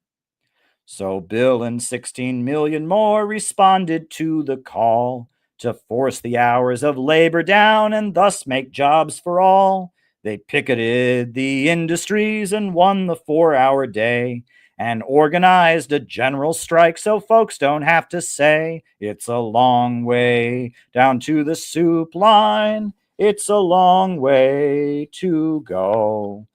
It's a long way down to the soup line, and the soup is thin, I know. Goodbye to good old pork chops. Farewell to beefsteak rare. Oh, it's a long, long way down to the soup line, and my soup is there.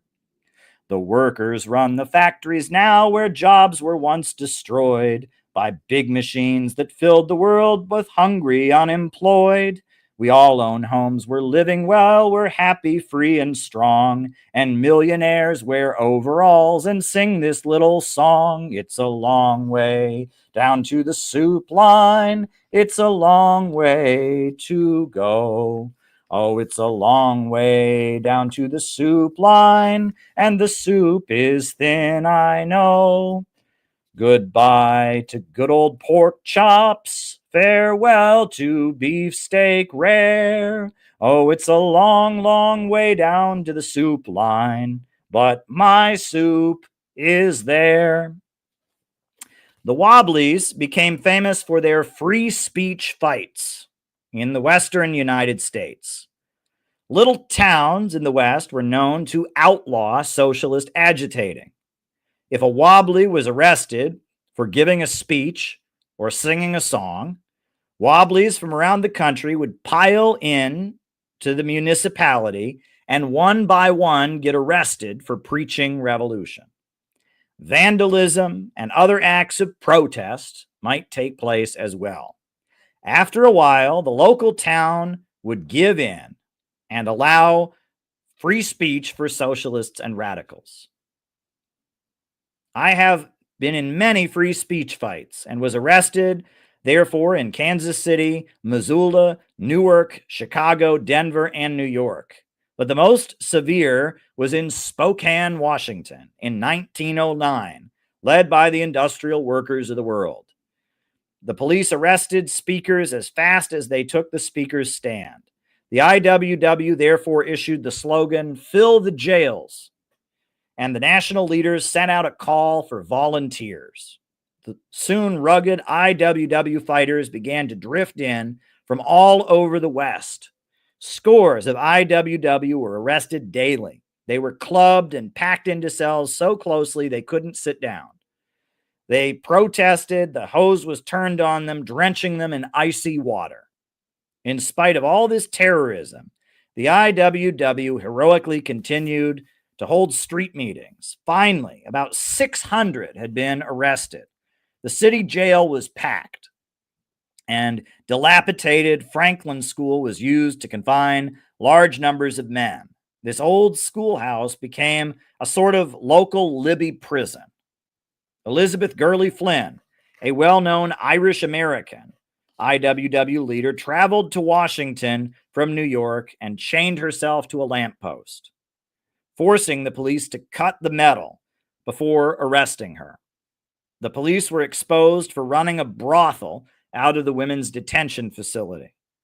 The fight went on for months before Spokane relented and allowed the IWW to openly organize among the workers. Foster told of how the fight was won. We were agreeably surprised to find out the mayor was quite sick of the whole business and would meet our committee and settle it. He would not consent to formally rescind the anti-free speech ordinance, but he did agree to not enforce it against the IWW. This was a victory for us, and we called off the fight. The Spokane free speech fight was followed during the next few years by similar struggles in various cities all over the West and also in some Eastern centers. In these bitter clashes in the West, the floating workers bravely faced policemen's clubs and pick handles. The IWW successfully defended its right to speak on the street.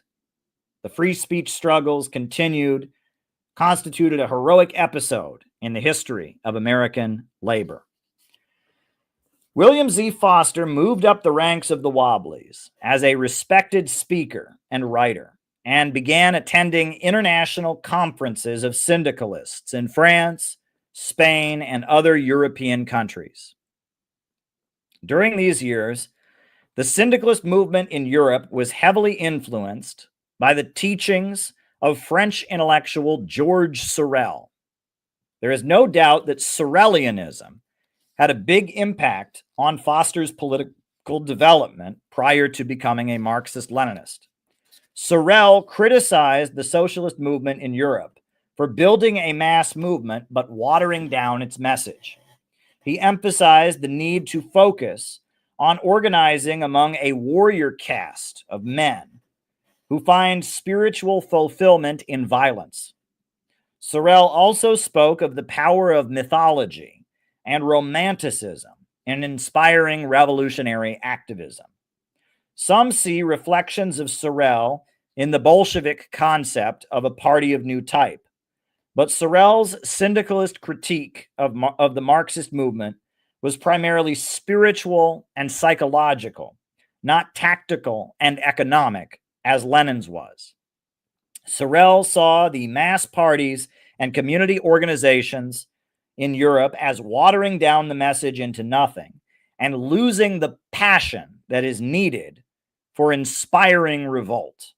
Sorel offered a rhetorical and aesthetic critique of social democratic reformists and labor aristocrats, while Lenin offered an economic one based on his understanding of imperialism as the highest stage of capitalism. However, Lenin and Sorel were both reflecting the same thing. Socialism in Europe had lost its revolutionary edge, and what intellectuals called the crisis of Marxism confirmed that. Marxism and socialism were everywhere, but revolution was nowhere to be found. Living standards were rising in Europe due to the ascendancy of imperialism. The reforms socialists fought for, such as public education and universal male suffrage, were helping stabilize society, not leading toward revolution. As Foster became more well-known in radical circles, he became critical of the IWW for being cut off from more mainstream currents in the labor movement. He developed his concept of boring from within and joined reformist unions to push them in a more revolutionary direction. The idea was that a, quote, militant minority within a reformist union could push the reformist leaders and enable the union to do important class struggle organizing. Foster began loudly opposing the dual unionist practices of the IWW. Foster wrote, "The general effect of the dual union policy, which prevailed as a general left-wing gospel for 25 years, was to pull the militants and the most active workers out of mass trade unions and isolate them in sterile dual union sects. The result was to leave Gomper's reactionary clique in uncontested control of the craft unions and kill the progress of these organizations, as it was a source by depriving them of their best fighting blood."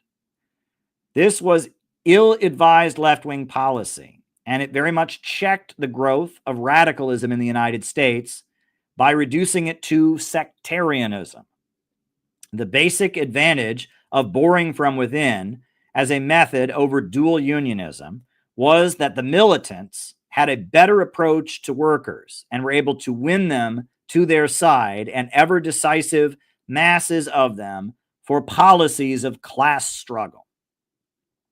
When the IWW rejected Foster and his allies' proposal for boring from within, they broke away to form the Syndicalist League of North America. This was an organization that sought to bring radical politics into AFL unions. Foster and his allies in the Syndicalist League moved to Chicago, where they worked to make alliances with the Chicago Federation of Labor. A number of Foster's lifelong allies, such as Jack Johnstone, Joe Manley, Bill Dunn, and others, joined the Chicago AFL leadership with him. Now, I guess it's almost 2 hours in, and I've got some super chats and Rumble rants to answer. So that was the very beginning of Out of the Movement to the Masses. And we'll keep going through this. I'll read a little bit every night. That was from the first chapter, which is about William Z. Foster. And I'm going to keep reading from this book. We'll just keep going through it. Maybe some days I'll wake up in the morning and do it in the morning. We're just going to keep going through this book. Out of the Movement to the Masses. It's the second CPI textbook. But yeah, it's a little bit longer than I thought. So I'm going to we'll keep going through it. But yeah, so why don't we do the roll call and then I'll answer people's questions. Then we'll call it a night because my throat is starting to give out. So names and locations, folks, names and locations. Who is with us tonight? Names and locations. Who is with us? Who is with us? Who is with us tonight? Names and locations. Names and locations. Rice from Adelaide, Australia. Connor from Colorado. Jacob from Wisconsin. Lawrence Johnson in Chicago. Jacob from Wisconsin. JT24 in Mississippi. Brutus in Montreal. Anway in India. Colin in Greensboro. Names and locations. Names and locations. Marcos in Valencia, Venezuela. Robin from Arkansas. Patch in Arizona. Owen from Ontario, Canada. Ryan in Kansas City. John McCarthy in Chicago. Shanti from Mexico. Names and locations. Names and locations. Joe in Morocco. Master Jack in South Africa. Names and locations. Names and locations. Who is with us tonight? Names and locations. Occupied northern Mexican territory of Texas. When you're in Texas, look behind you, because that's where Nick's going to be. Courtney in Northern Virginia. That's a Chuck Norris joke, by the way. Penny in Minnesota. Ellie from Inchigo. I know you mean Chicago. Deb in Mexico. Welcome, Deb. Inchigo. Cascadia near Seattle. JB in Northern California. Balthazar in Oakland. We really do want to be praying for the folks, Patrick and May, out in Southern California. Man, it is bad. Our government sending all the fire equipment to Ukraine and cutting the budget and laying off firemen. And wow. Gabby in Chicago. Lester in London. Our government has let us down They are more interested in maintaining the global financial system of imperialism than they are in caring for the American working class. And that is why we've got to mobilize a mass movement to demand a government of action to fight for working families. It's the urgent necessity of our time. We must build a strong fighting anti-imperialist movement to kick out the international bankers, to kick out Wall Street, and rebuild America. That's what we need more than ever. More than ever. So, there we go. We are headed to the inauguration of Donald Trump with our message of a government of action to fight for working families. We are headed to the inauguration. We are going to do mass outreach. We have 2,000 pamphlets directed at Trump supporters talking about imperialism, talking about the need for a government of action. I'll show you the pamphlet that we printed. I picked up 2,000 copies of this pamphlet from the printers. 2,000 copies. New Day for America, New Hope for a Peaceful World, Center for Political Innovation. We'll be handing them out to the Trump crowds on Inauguration Day. We're getting it done, folks. We are building the movement this country needs. Thanks to everybody who is going to be there. Oh, Philip High in Brooklyn. Forgot to call you and remind you I was streaming. Glad you're with us. And we are building the movement this country urgently needs. Thank you to everyone who is coming to the Inauguration Day event. And it's going to be great. And it's going to be live streamed. Garland Nixon will be there. Jamarl Thomas, Peter Coffin, a number of special guests are going to be there. Dr. Wilmer Leon. It's going to be awesome. It's going to be absolutely awesome. So you don't want to miss it. And great music, and it's going to be a great day all around. So I'm really proud of our organization and what we're able to do. With our limited resources, we are able to move mountains. We are able to move mountains organizationally. I am blown away by all that we are able to do. So if you're coming to the event, please go ahead and register. We need you to register for the event so that we know you're coming. Go ahead and register. Registration is important. And if you can, we would really, really appreciate it if you can't make it.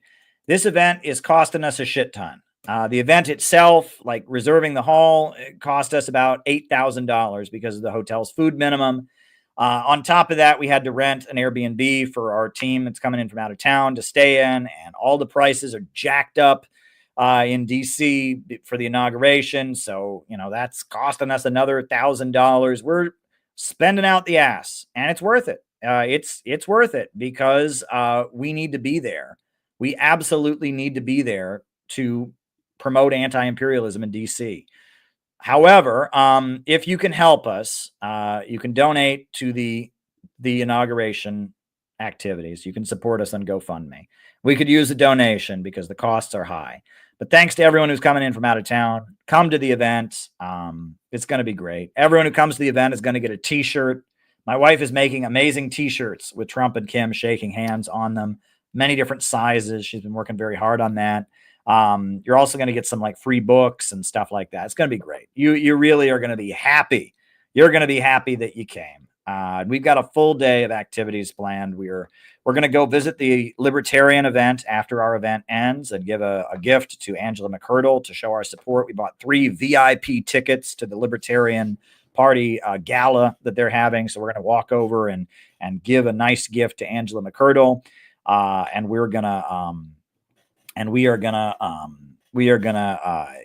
be in the streets all day with our banner supporting anti-imperialism, and another banner we made calling for the Peace Bridge. We've got a team of people to carry out a real operation, right? This isn't a social media grift. I'm not on here to prove to you how cool I am. I am here to get the job done, right? And I am sick and tired of people that think this is a game, right? That don't take this seriously, right? that don't understand I do take this seriously. I'm sick and tired of people who think this is an internet popularity contest. I'm sick and tired of people who want to be, communists in the sense of like they're LARPing and acting out the 20th century and I'm the Stalin. I'm sick and tired of this. Sick and tired of it, right? We have got, never before has there been more urgent need to build this kind of movement in America, and we're the ones who are doing it. And no, I'm not going to wait to do it. And no, I'm not going to join some group, led by a boomer where I have to beg some boomer's permission to do something like this, And no, I'm not gonna deny my faith in God, and I'm not gonna get stuck in the dialectical philosophy that believes in conflict and bitterness and resentment. I'm not gonna promote jealousy.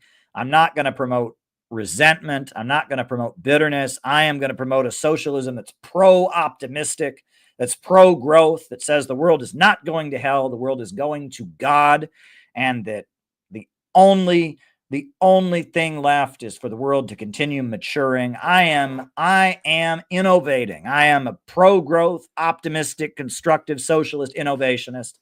I am a Christian. I have a light within me, just like everyone, and I am doing my duty to spread that light as broadly as I can, and you should do the same thing. We are here to help you find the light within yourself, find the light within your soul, and spread it and let it shine before the world. That is what we are here to do. We are not here to make you jealous. We're not here to make you bitter. We're not here to make you resentful. We're not here to encourage you to kill your parents. We're not here to make you jealous of your neighbor. We're not here to incite you against Trump supporters. We are here to say it's time for America to break free and have a government that values each and every human child and says that human labor is the source of all wealth. Human labor is the source of so much creativity and brilliance, and fictitious capital, speculation, usury, an economy based on fake wealth can't survive. We need a government of action that fights for working families. That's what I am here to do. We are doing something very new, very different, and very innovative. And I am proud of what we are doing, and I am proud to be marching forward. Dare to struggle, dare to win. No one comes close to what we have done. No one comes close to what CPI has done. And I am proud of what we are doing. And on that note, I'm going to start answering people's questions. So there we go. Just had that rant in my soul, and I had to get it out there, right? When you feel the spirit, it's time to speak. All right. So a number of Rumble rants. First Rumble rant is from Seamus. Seamus Warren says, Nicolas Maduro is a former bus driver and trades union leader. Contrast Maduro's background with Macron, Trudeau, and Derlaines. I don't know any of their backgrounds. I know Macron married his teacher, which is a little bit weird. And I don't even know Justin Trudeau's background. So I don't even know. I will say this. One of the most important conversations I ever had was in college. I was in college, and my university in Ohio, a shitty university, had a lot of international students. And there was a group of students from Brazil who lived in my dorm. They were from Brazil, and they were wealthy, light-skinned people from Brazil. And I asked them one day what they thought of the president of Brazil, Lula da Silva. And this is what they told me. They said, oh, he's horrible. He's horrible. And I said, really? He's awful? Oh, he's horrible. They said, he's awful. And I said, why is he horrible? And they said, did you know that he used to be a delivery man? He used to deliver boxes for a living. Oh my God. Can you imagine how embarrassing it is for Brazil? We're a wealthy, dignified country, but we're led by a delivery man. That is really blatant classism. And I was just like, damn. Their argument for why Lula da Silva was not a good leader was because he once had been a delivery man, right? He delivered packages for a living. And so, I mean, that was just, oh, he should never be president. You want to talk about blatant contempt for the working class. But then it got better. Then I said to them, you know, he does win the elections. And they said, of course he wins the elections. They said, because we have a law in Brazil that everybody has to vote. And I said, what do you mean? They said, it's a law in Brazil. You have to vote. I said, I did not know that. But apparently in Brazil, it is required that you vote. And they said, yeah, it's this law that you have to vote to prevent election fraud. Because if you don't vote, someone could vote in your place. So everyone in Brazil votes. So all these poor people and all these ignorant people and all these stupid people and all these ignorant working class people who've never been to college, they all vote. They all vote. And that's why he wins. That's what they told me. And then I said, why do they vote for him, though? I mean, they do vote for him, all these people. And I will never forget the answer. With a straight face, this 21-year-old Brazilian guy said to me, because he gives them all jobs. He just gives them all jobs.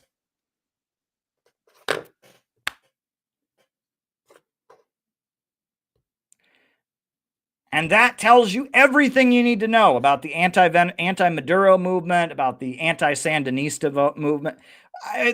He gives them all jobs. You know, generally, I think politicians giving people jobs is a good thing.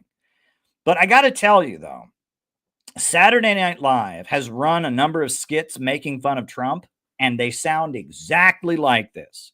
Trump supporters are a bunch of ignorant workers who don't trust the FBI and don't trust the government. And they only vote for Trump because he wants to make their lives better and give them employment. And, oh, it's so unbelievable. Lower their taxes. Oh my God, what ignorant people. You know, clearly they're not smart enough to go to college and learn about gender theory. Yeah, it's the same tone. It is the same elitist tone that I heard from those Brazilian students I heard on Saturday Night Live making fun of Trump supporters.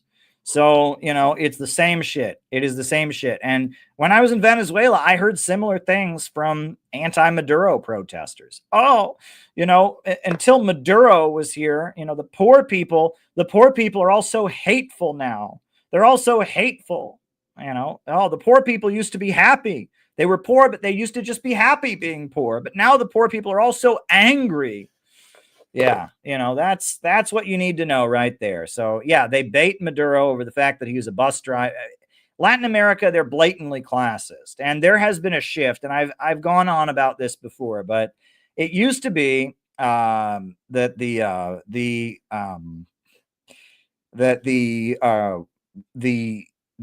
right wing in Venezuela that was supported by the United States was those folks, that very classist, very racist, layer of white landowners who were compradors with Spanish colonialism, right? The military caste.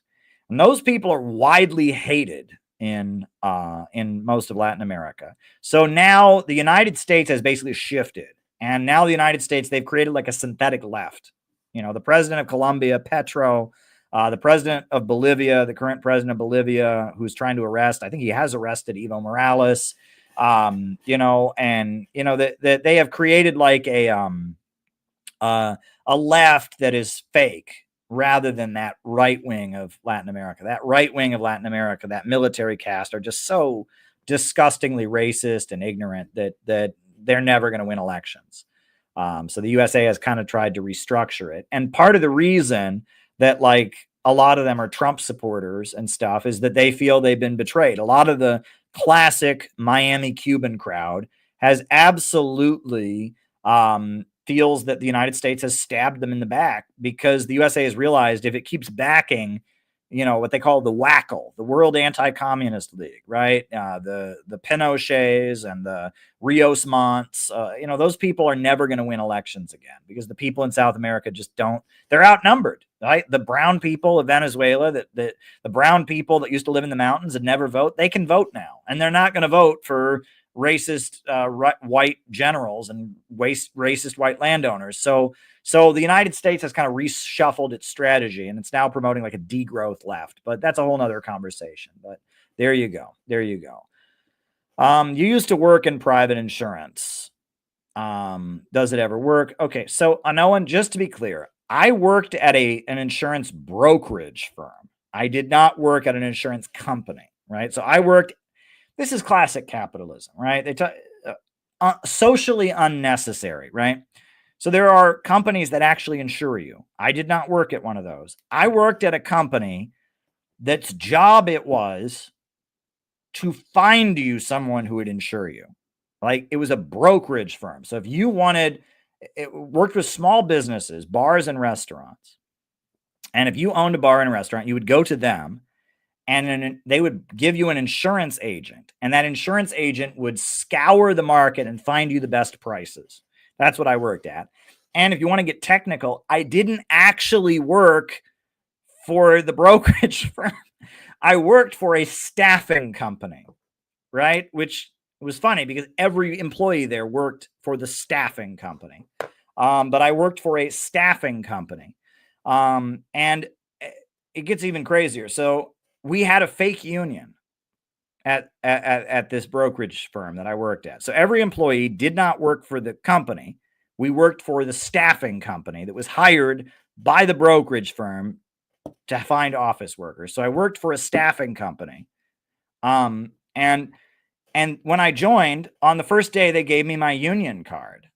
And I'm like, oh, I get to join a union? And my dues was $10 a year. And I thought, $10 a year? That's like really low. And my employer paid my union dues for me. And I thought that was odd. And so then I Googled my union and I found out it is not a real union. Check this out. Workers' comp insurance goes down if a company has a union. Okay. So my insurance brokerage firm had everyone join a fake union so that they would get cheaper workers' comp insurance. So I was technically a member of, the International Council of Journeyman Allied Trades, which is not a real union, that doesn't have meetings, that it's just something set up by insurance companies so they can get lower insurance rates by having a fake union. And so, yeah, I mean, that was classic. But yeah, I worked at the insurance brokerage firm for about 8 months when I first moved to New York. I worked, I was a telemarketer. And I worked at a telemarketing firm. And from there, they laid me off after 3 months, which they do with every employee because they don't want to play unemployment, right? So again, a lot of crooked employers I worked for when I first moved to the city. So I worked at a telemarketing firm and they said, you're a model employee. We'll give you a good reference. We just don't hire anyone longer than 3 months. And I'm like, really? And they're like, yeah, we just don't want to play unemployment. They were just very open about it, right? Scumbags. And so I worked at the telemarketing firm. So then I looked for a new job and then I worked at the brokerage firm. And it was very educational for me because the brokerage firm was run by Hasidic Jews. And I had very little experience with Jewish folks, because I grew up in Ohio in a small town, and especially not conservative Jews. I knew like communist Jews, right, in the communist group. So I did not know conservative, like Republican voting, Netanyahu supporting Hasidim, right? And so it was a company full of Hasidic Jews, and I learned all about it. And we had a lot of days off because of the holy days. So like during Occupy Wall Street, I got a lot of time off because of Sukkot, right? Which is the Jewish autumn festival, Sukkot. And we got Sukkot off, right? Because that's like a Jewish holiday. It's where they like build huts, but the huts don't have any roofs on them or something. I don't know. It's like the harvest holiday. It's in the fall. It's called Sukkot. So we got Sukkot off, right?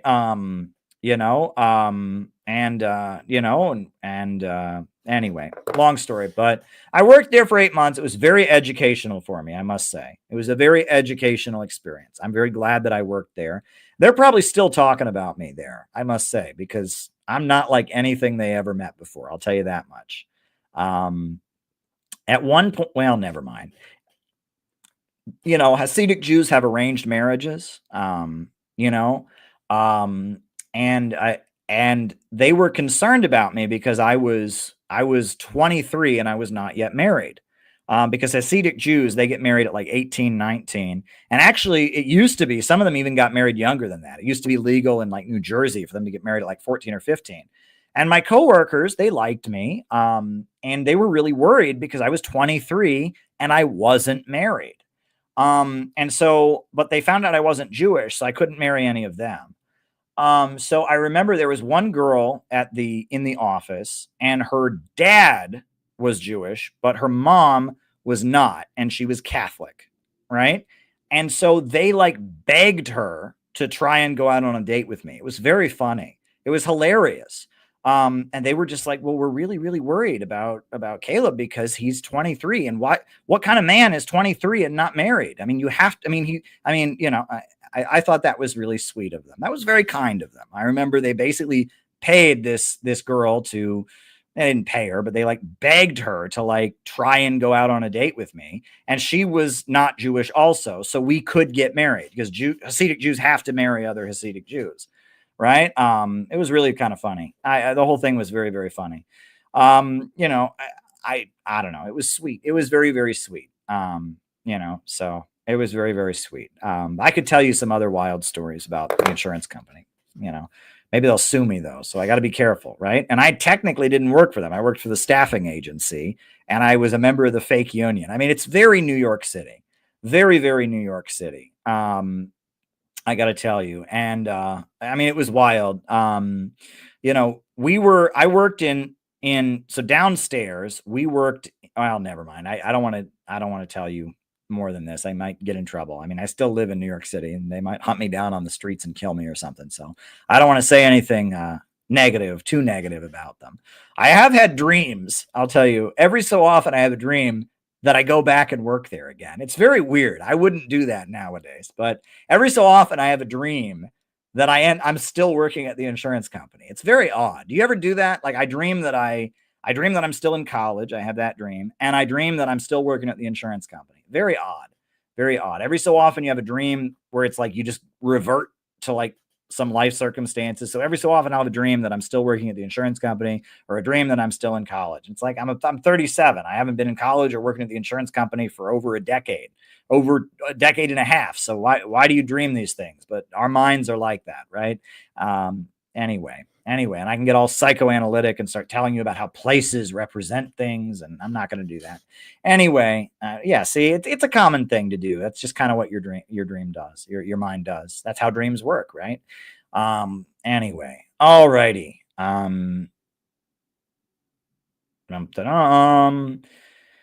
Watched your take on Darwin, studied biology. To be fair, Darwinian fitness. Yeah, and I believe I alluded to that in the stream, and you were correct. Fitness and what Darwin actually wrote about doesn't mean you're the best. It just means you're the most likely to reproduce. You are correct. You are absolutely correct. Eugenics and Malthusianism butchered his concepts, though. He believed in both of those things. But modern biologists say, especially eugenics, but even to some degree or other, Malthusianism goes against. Modern biologists say it doesn't match, but Darwin believed in both of those things.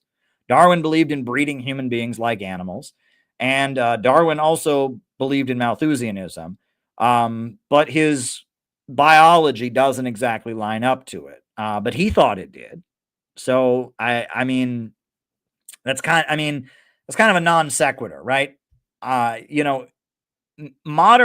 Modern Darwinian biologists will tell you that Darwin was wrong about a number of things. For example, Darwin believed that there was like an ascendancy, right? He wrote a book called The Descent of Man, right? You know, that image that we see of like monkeys turning into people, right?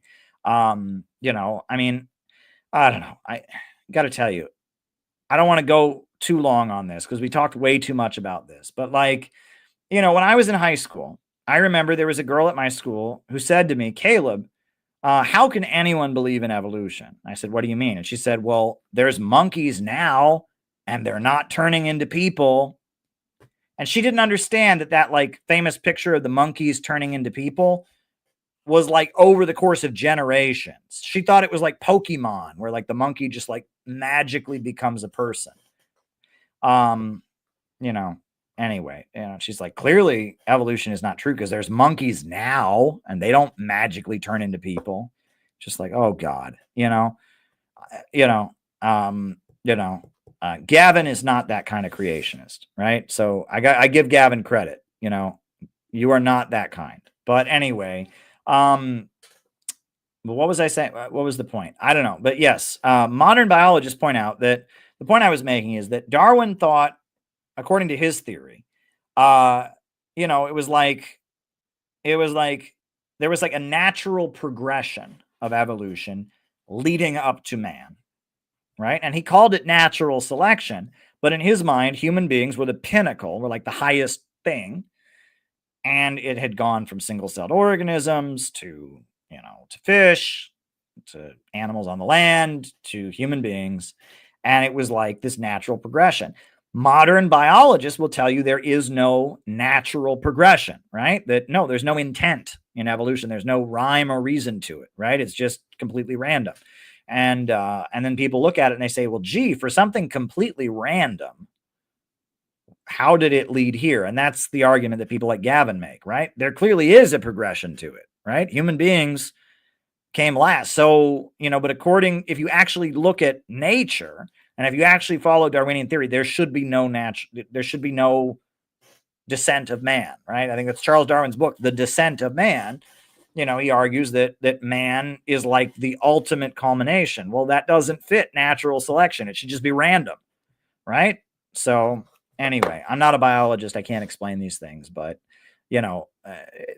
modern biologists will tell you there were certain things Darwin believed that are not correct, but they accept overall his concepts. The father of modern genetics was Gregor Mendel, a Catholic monk. That is true. Most scientists in history have been judged unfairly due to politics. Well, look, it's true, right? Unknown. A scientist with bad politics can discover something true. That is true. That is absolutely true, right? Gravity doesn't become fake because Isaac Newton was racist, right? And that's one thing the woke people need to understand. The woke people don't get that, but it's true, right? If Hitler said the sky is blue, the sky did not stop being blue just because Hitler said that, right? And that people that are politically incorrect, people that are immoral, people that do bad things can say true things also. And that just because somebody politically is wrong, that's not an argument against their scientific research. That's a good point. And that if you even bring that up, it kind of weakens your argument. Tribal societies can be communal in spirit, but not classless. As I understand it, primitive societies enforce rigid class and gender rules. Well, Seamus, you're misunderstanding what a class is, right? There was definitely, primitive communism, as they called it, or hunter-gatherer civilization. There was definitely hierarchy in those tribes. And in fact, usually the most powerful person in hunter-gatherer tribes was the oldest woman. Older women had the most power and were the most revered, and they usually worshipped a female god, like a goddess, like Mother Earth, or like a female goddess person. And the older you were, the more authority you had. That is absolutely true in those hunter-gatherer tribes. Children had to be obedient, and the older you were, the more powerful you were. And usually the person with the most power was like an older woman. There was hierarchy within those tribes, but that's what you have to remember, is that a class in the Marxist sense, this is important, is not defined by inequality. It's not defined by rank. Class is defined by relationship to the means of production. And in hunter-gatherer society, the whole tribe hunted and gathered together and lived off each other and depended on each other to survive. No one in the tribe was exploiting anyone else. Everyone in the tribe had the same relationship to the means of production. That's the point. There wasn't one tribe member who was the owner who lived off the other tribe members. They all lived off each other. They had the same economic relationship. They had the same relationship to the means of production. That's the point. That's the point, right? So, yes, in socialist societies, there's inequality. And even in the Soviet Union, when everybody, it was almost entirely state-run economy with no private enterprise, there was still inequality. Someone was the boss, someone was the manager, they were all getting out of the same place. They all had the same relationship to the means of production, right? And that class in the Marxist sense is defined by relationship to the means of production. But there are hierarchies within classes, right? And that's the important thing to remember. And that social hierarchies and classes are not synonymous, right? But yeah, and those tribes all had the same relationship to the means of production. And none was no one gained at the expense of anyone else in the tribe, right? If the tribe hunted together and got good meat, they all ate. And if the tribe didn't have stuff, they didn't all eat. And they all relied on each other to survive. The other thing that I will say, though, a really common thing that I hear about hunter-gatherer situations that is really, really, really, really, really, really, really inaccurate is people say that hunter-gatherer tribes were non-authoritarian. Bullshit. Bullshit. There is no way those tribes were not authoritarian. I'm sorry. You're living in the conditions of extreme scarcity that those people were living in, where the life expectancy is like 25, and your ability to eat depends on everybody in the tribe pulling their weight. Are you telling me you really believe that if somebody in the tribe was being lazy, they didn't go and kick that person's ass? You bet they did. You bet they did. Those tribes were very authoritarian. And if somebody's trying to do their own thing or not hold their weight, you can bet there were very harsh consequences. And in fact, there was not individual consciousness. It gets actually interesting. People that study the history of the human mind, there was not individual, like at that point, many historians believe, many psychohistorians believe there was not a consciousness at the time. Human beings at that time were probably almost behaving like a pack of wolves because they were so reliant on each other. That human beings, the level of selflessness that existed, where people were basically functioning on behalf of the group and not working in their own interest, was so massive. If you think those tribes were not authoritarian, I'm sorry, but think about being in that situation. All right. There's no way those tribes were saying, hey, just do your own thing, man. No. We know that greater scarcity, greater economic desperation necessitates greater social hierarchies, right? We know that, right? And if you and what came after hunter-gatherer civilization? Slavery. Slavery was the next stage. People literally owning other people. So you're telling me that a group of people who were totally free to just do their own thing said, hey, let's have people own other people? No. The reason people went along with slavery is because prior to slavery, they were in a group where we all do what the group says. We make a decision as the group and we go along with it. That's why. Hunter-gatherer civilization was very authoritarian. And actually, indigenous civilization is very authoritarian also. Native Americans, were they more egalitarian? Absolutely, right? Most Native Americans were still practicing hunter-gatherer civilization. The Aztecs and the Incas had gone to slavery. But most Native Americans were still doing hunter-gatherer civilization. And those tribes were very authoritarian. They had the death penalty in Native American tribes, and they used the death penalty, right? If you broke the rules of the tribe, you could get burned. They would burn you. They would stone you to death. The idea that hunter-gatherer civilizations, were they egalitarian? Yes. Were they non-authoritarian? Absolutely not. Absolutely not. And we need to get past this noble savages thing, right? We need to get past that. We need to get past that. So there you go.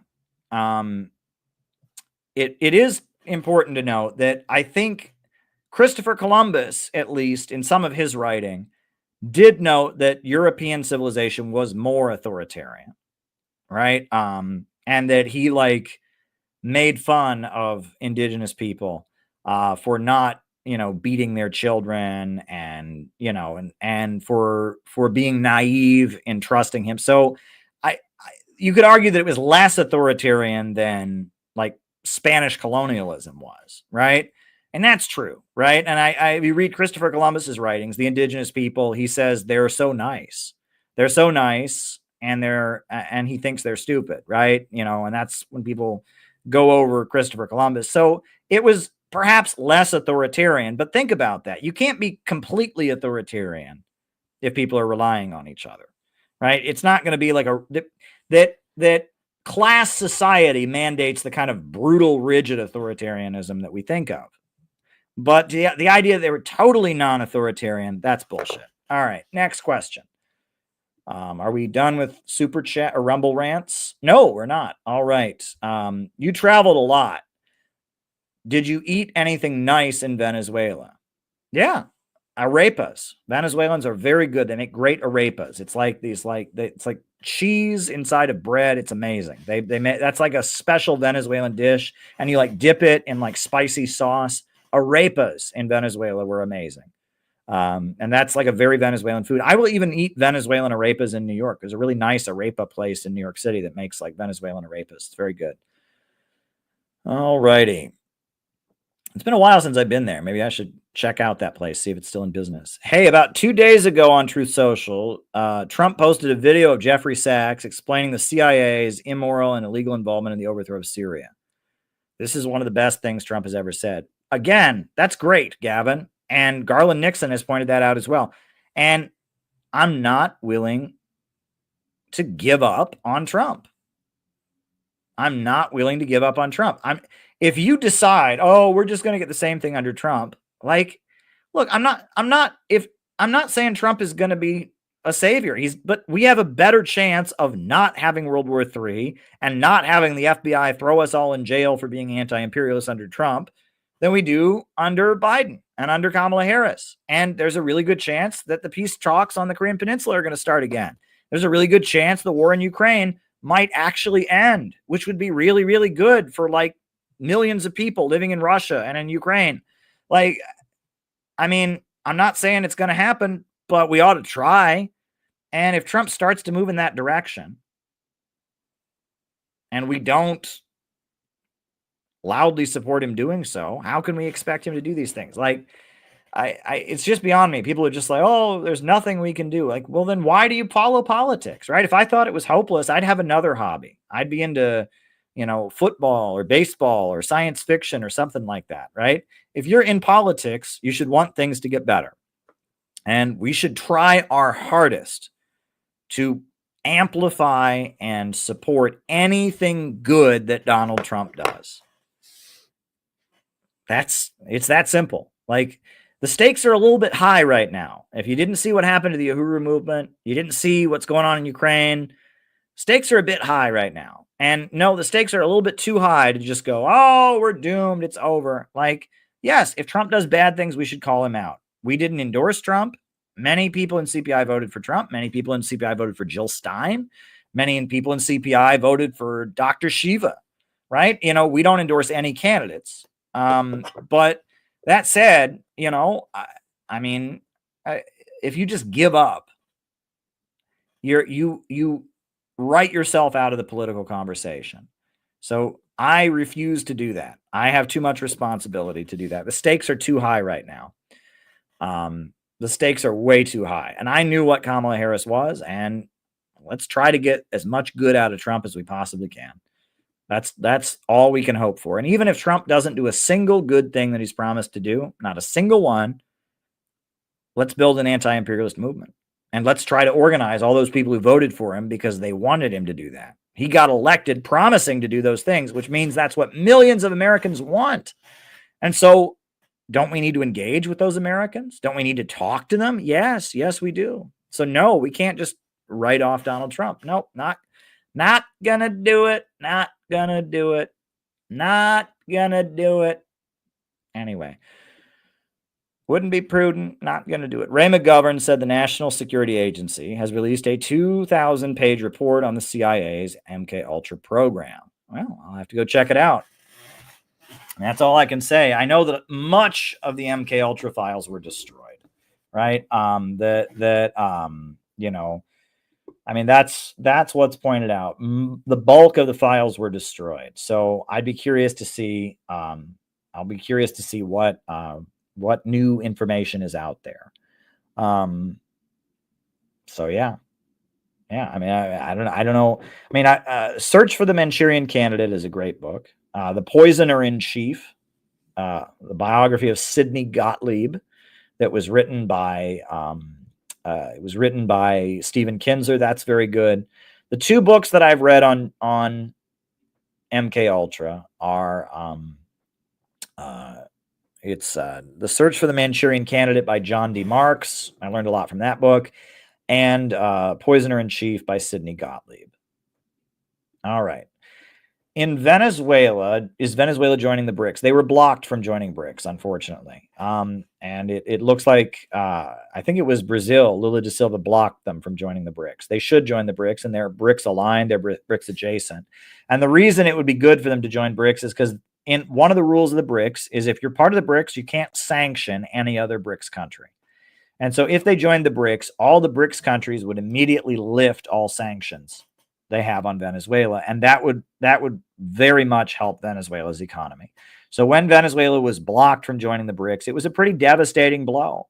I hope they join it soon. It was pretty devastating. It was a significant loss for Venezuela that they were blocked from joining the BRICS. Not good. Not good. They should be part of the BRICS. And, the BRICS, not all the BRICS countries are anti-imperialist countries, right? Brazil is not really an anti-imperialist country. It's more independent, but it's not an anti-imperialist state. India, similar story. It's more independent, but it's not fully anti-imperialist, right? China, Russia, very independent, very anti-imperialist. So there we go. All right. How can the United States sell things like liquid natural gas when the government doesn't own anything? Well, the private companies sell it. Look, maybe this doesn't make any sense. I assume you're outside the United States. But, I mean, the way we run our energy industry is wildly nuts. For example, right, we export oil and import it at the same time. What sense does that make? Why in the world would we export oil and import it at the same time? Because the oil is owned by different companies. Now, it doesn't make any sense, right? And especially if there's like a gas shortage or whatever, it doesn't make any sense. But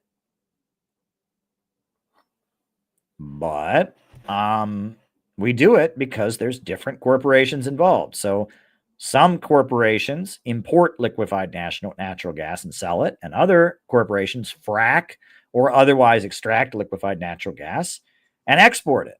And yeah, because that's capitalism, right? We got the same commodity. Liquefied natural gas is the same, but we import it and we export it at the same time. Why do that? Why not just use what we got here?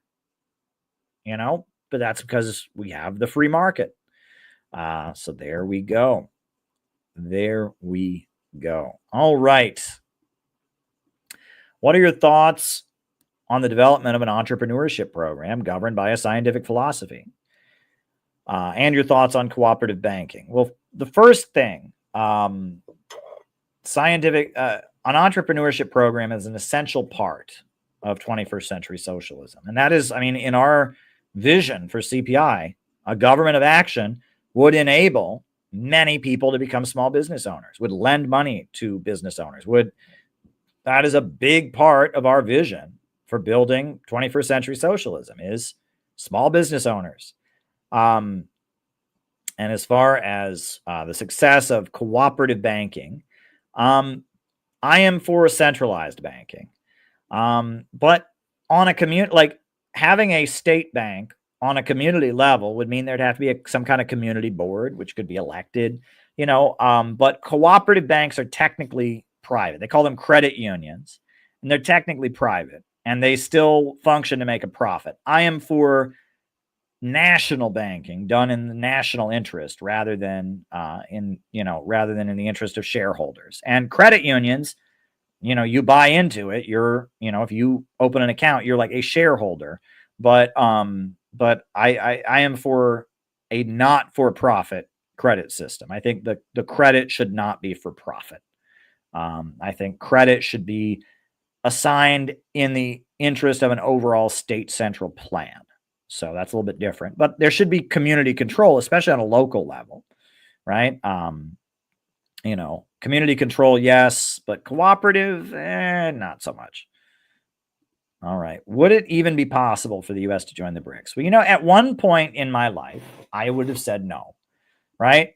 And I used to actually make fun of the LaRouche people, because the LaRouche people, when I first met them, I was in the Workers' World Party, and I saw the LaRouche people, and they were always calling for America to join BRICS. And I was like, that's crazy. Everyone knows BRICS was formed to be against America. BRICS is an anti-imperialist thing. America is an imperialist country. Duh. But actually, they were right in that if the United States were to restructure as an anti-imperialist country, we could join the BRICS, and getting the U.S. into BRICS could be part of that transition. Part of the dogmatism of Marxism-Leninism is this assumption that America is such an evil imperialist country. The only way we could not be an evil imperialist country is if there's some big revolutionary civil war and the government is smashed, and that's stupid, right? India is not a socialist country, and it's part of the BRICS because it has a nationalist bourgeoisie, right? So, India has joined the BRICS, and, if Donald, let's just talk about Trump, and the whole invade Canada thing. Do I want the USA to invade Canada? No. Do I think it's a problem that Donald Trump has raised the idea? No. I'm glad that Trump is causing a problem for Canada. Canada is part of the British Commonwealth. Canada is an imperialist country like Australia. Isn't it great that Trump is fighting with other imperialist countries and not Russia and China? That's awesome, right? And we want as much rivalry and division among the imperialist states as possible. And if Trump were to, come into conflict with the big monopolies and that would lead to the USA pivoting further away from NATO, pivoting out of the global imperialist system, maybe having a more nationalistic economy. Like, the USA could move in an anti-imperialist direction without a full-on socialist revolution, right? That could happen. We could have, with the rise of an anti-monopoly coalition and things, there's a lot in between full socialist revolution and the way the USA is now. And classic ML thinking doesn't acknowledge that. Classic ML thinking says there's, the USA is an imperialist country, so it could never join the BRICS. Yeah, it could. Yeah, if division between the USA and Western Europe intensified, I could very much see a situation where the USA joined the BRICS. So yeah, actually the USA could join the BRICS. All right. How are there too many houses when people can't afford? Because housing prices are inflated. That's why. The market's laws of supply and demand say that if there's a lot of houses, the price of houses should go down. However, most real estate in the United States, the way you make money from it is not from someone buying it and living in it. It's from flipping it. Real estate speculation, right? In New York City, there are thousands and thousands of empty apartment units where the landlord they buy the building, and they keep the rent as high as they can because the value of the building is based on how high the rent is. And then when the market changes and the price goes up, they sell it for profit. It's like gambling. You buy a property and then you wait for the value to go up and then you sell it, right? And so housing is not being built for people to live in. It's being built for speculation, fictitious capital. And that's the thing.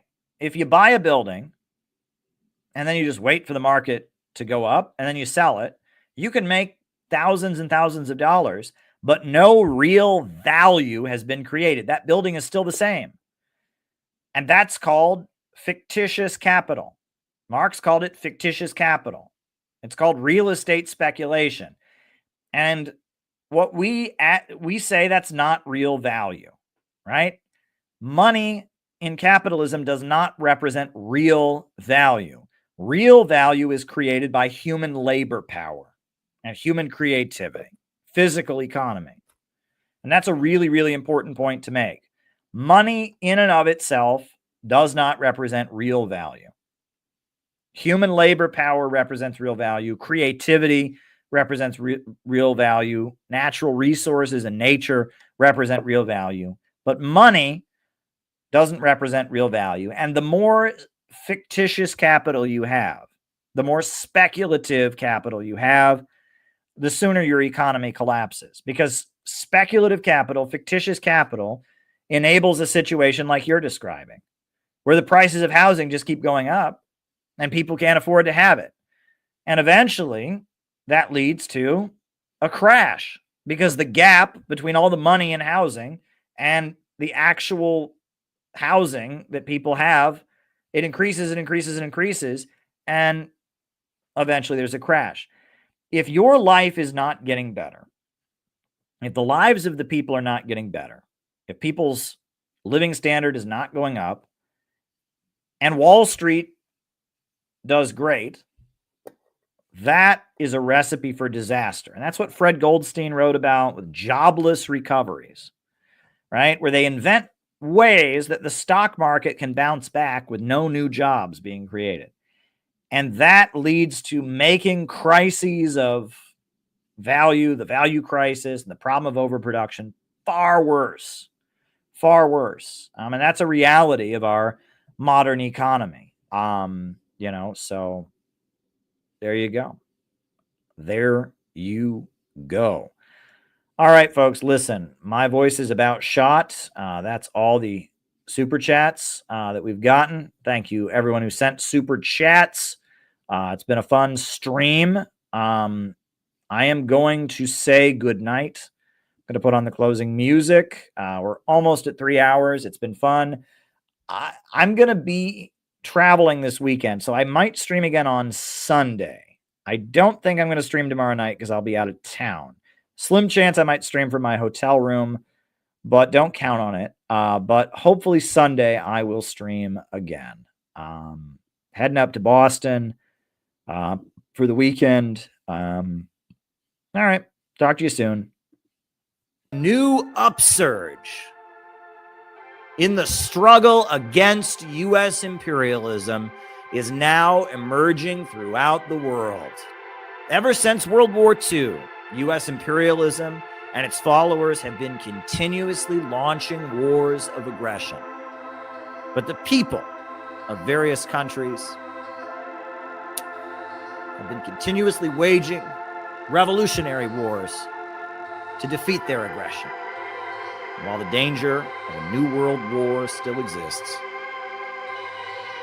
and the people of all countries must get prepared, revolution is the main trend in the world today.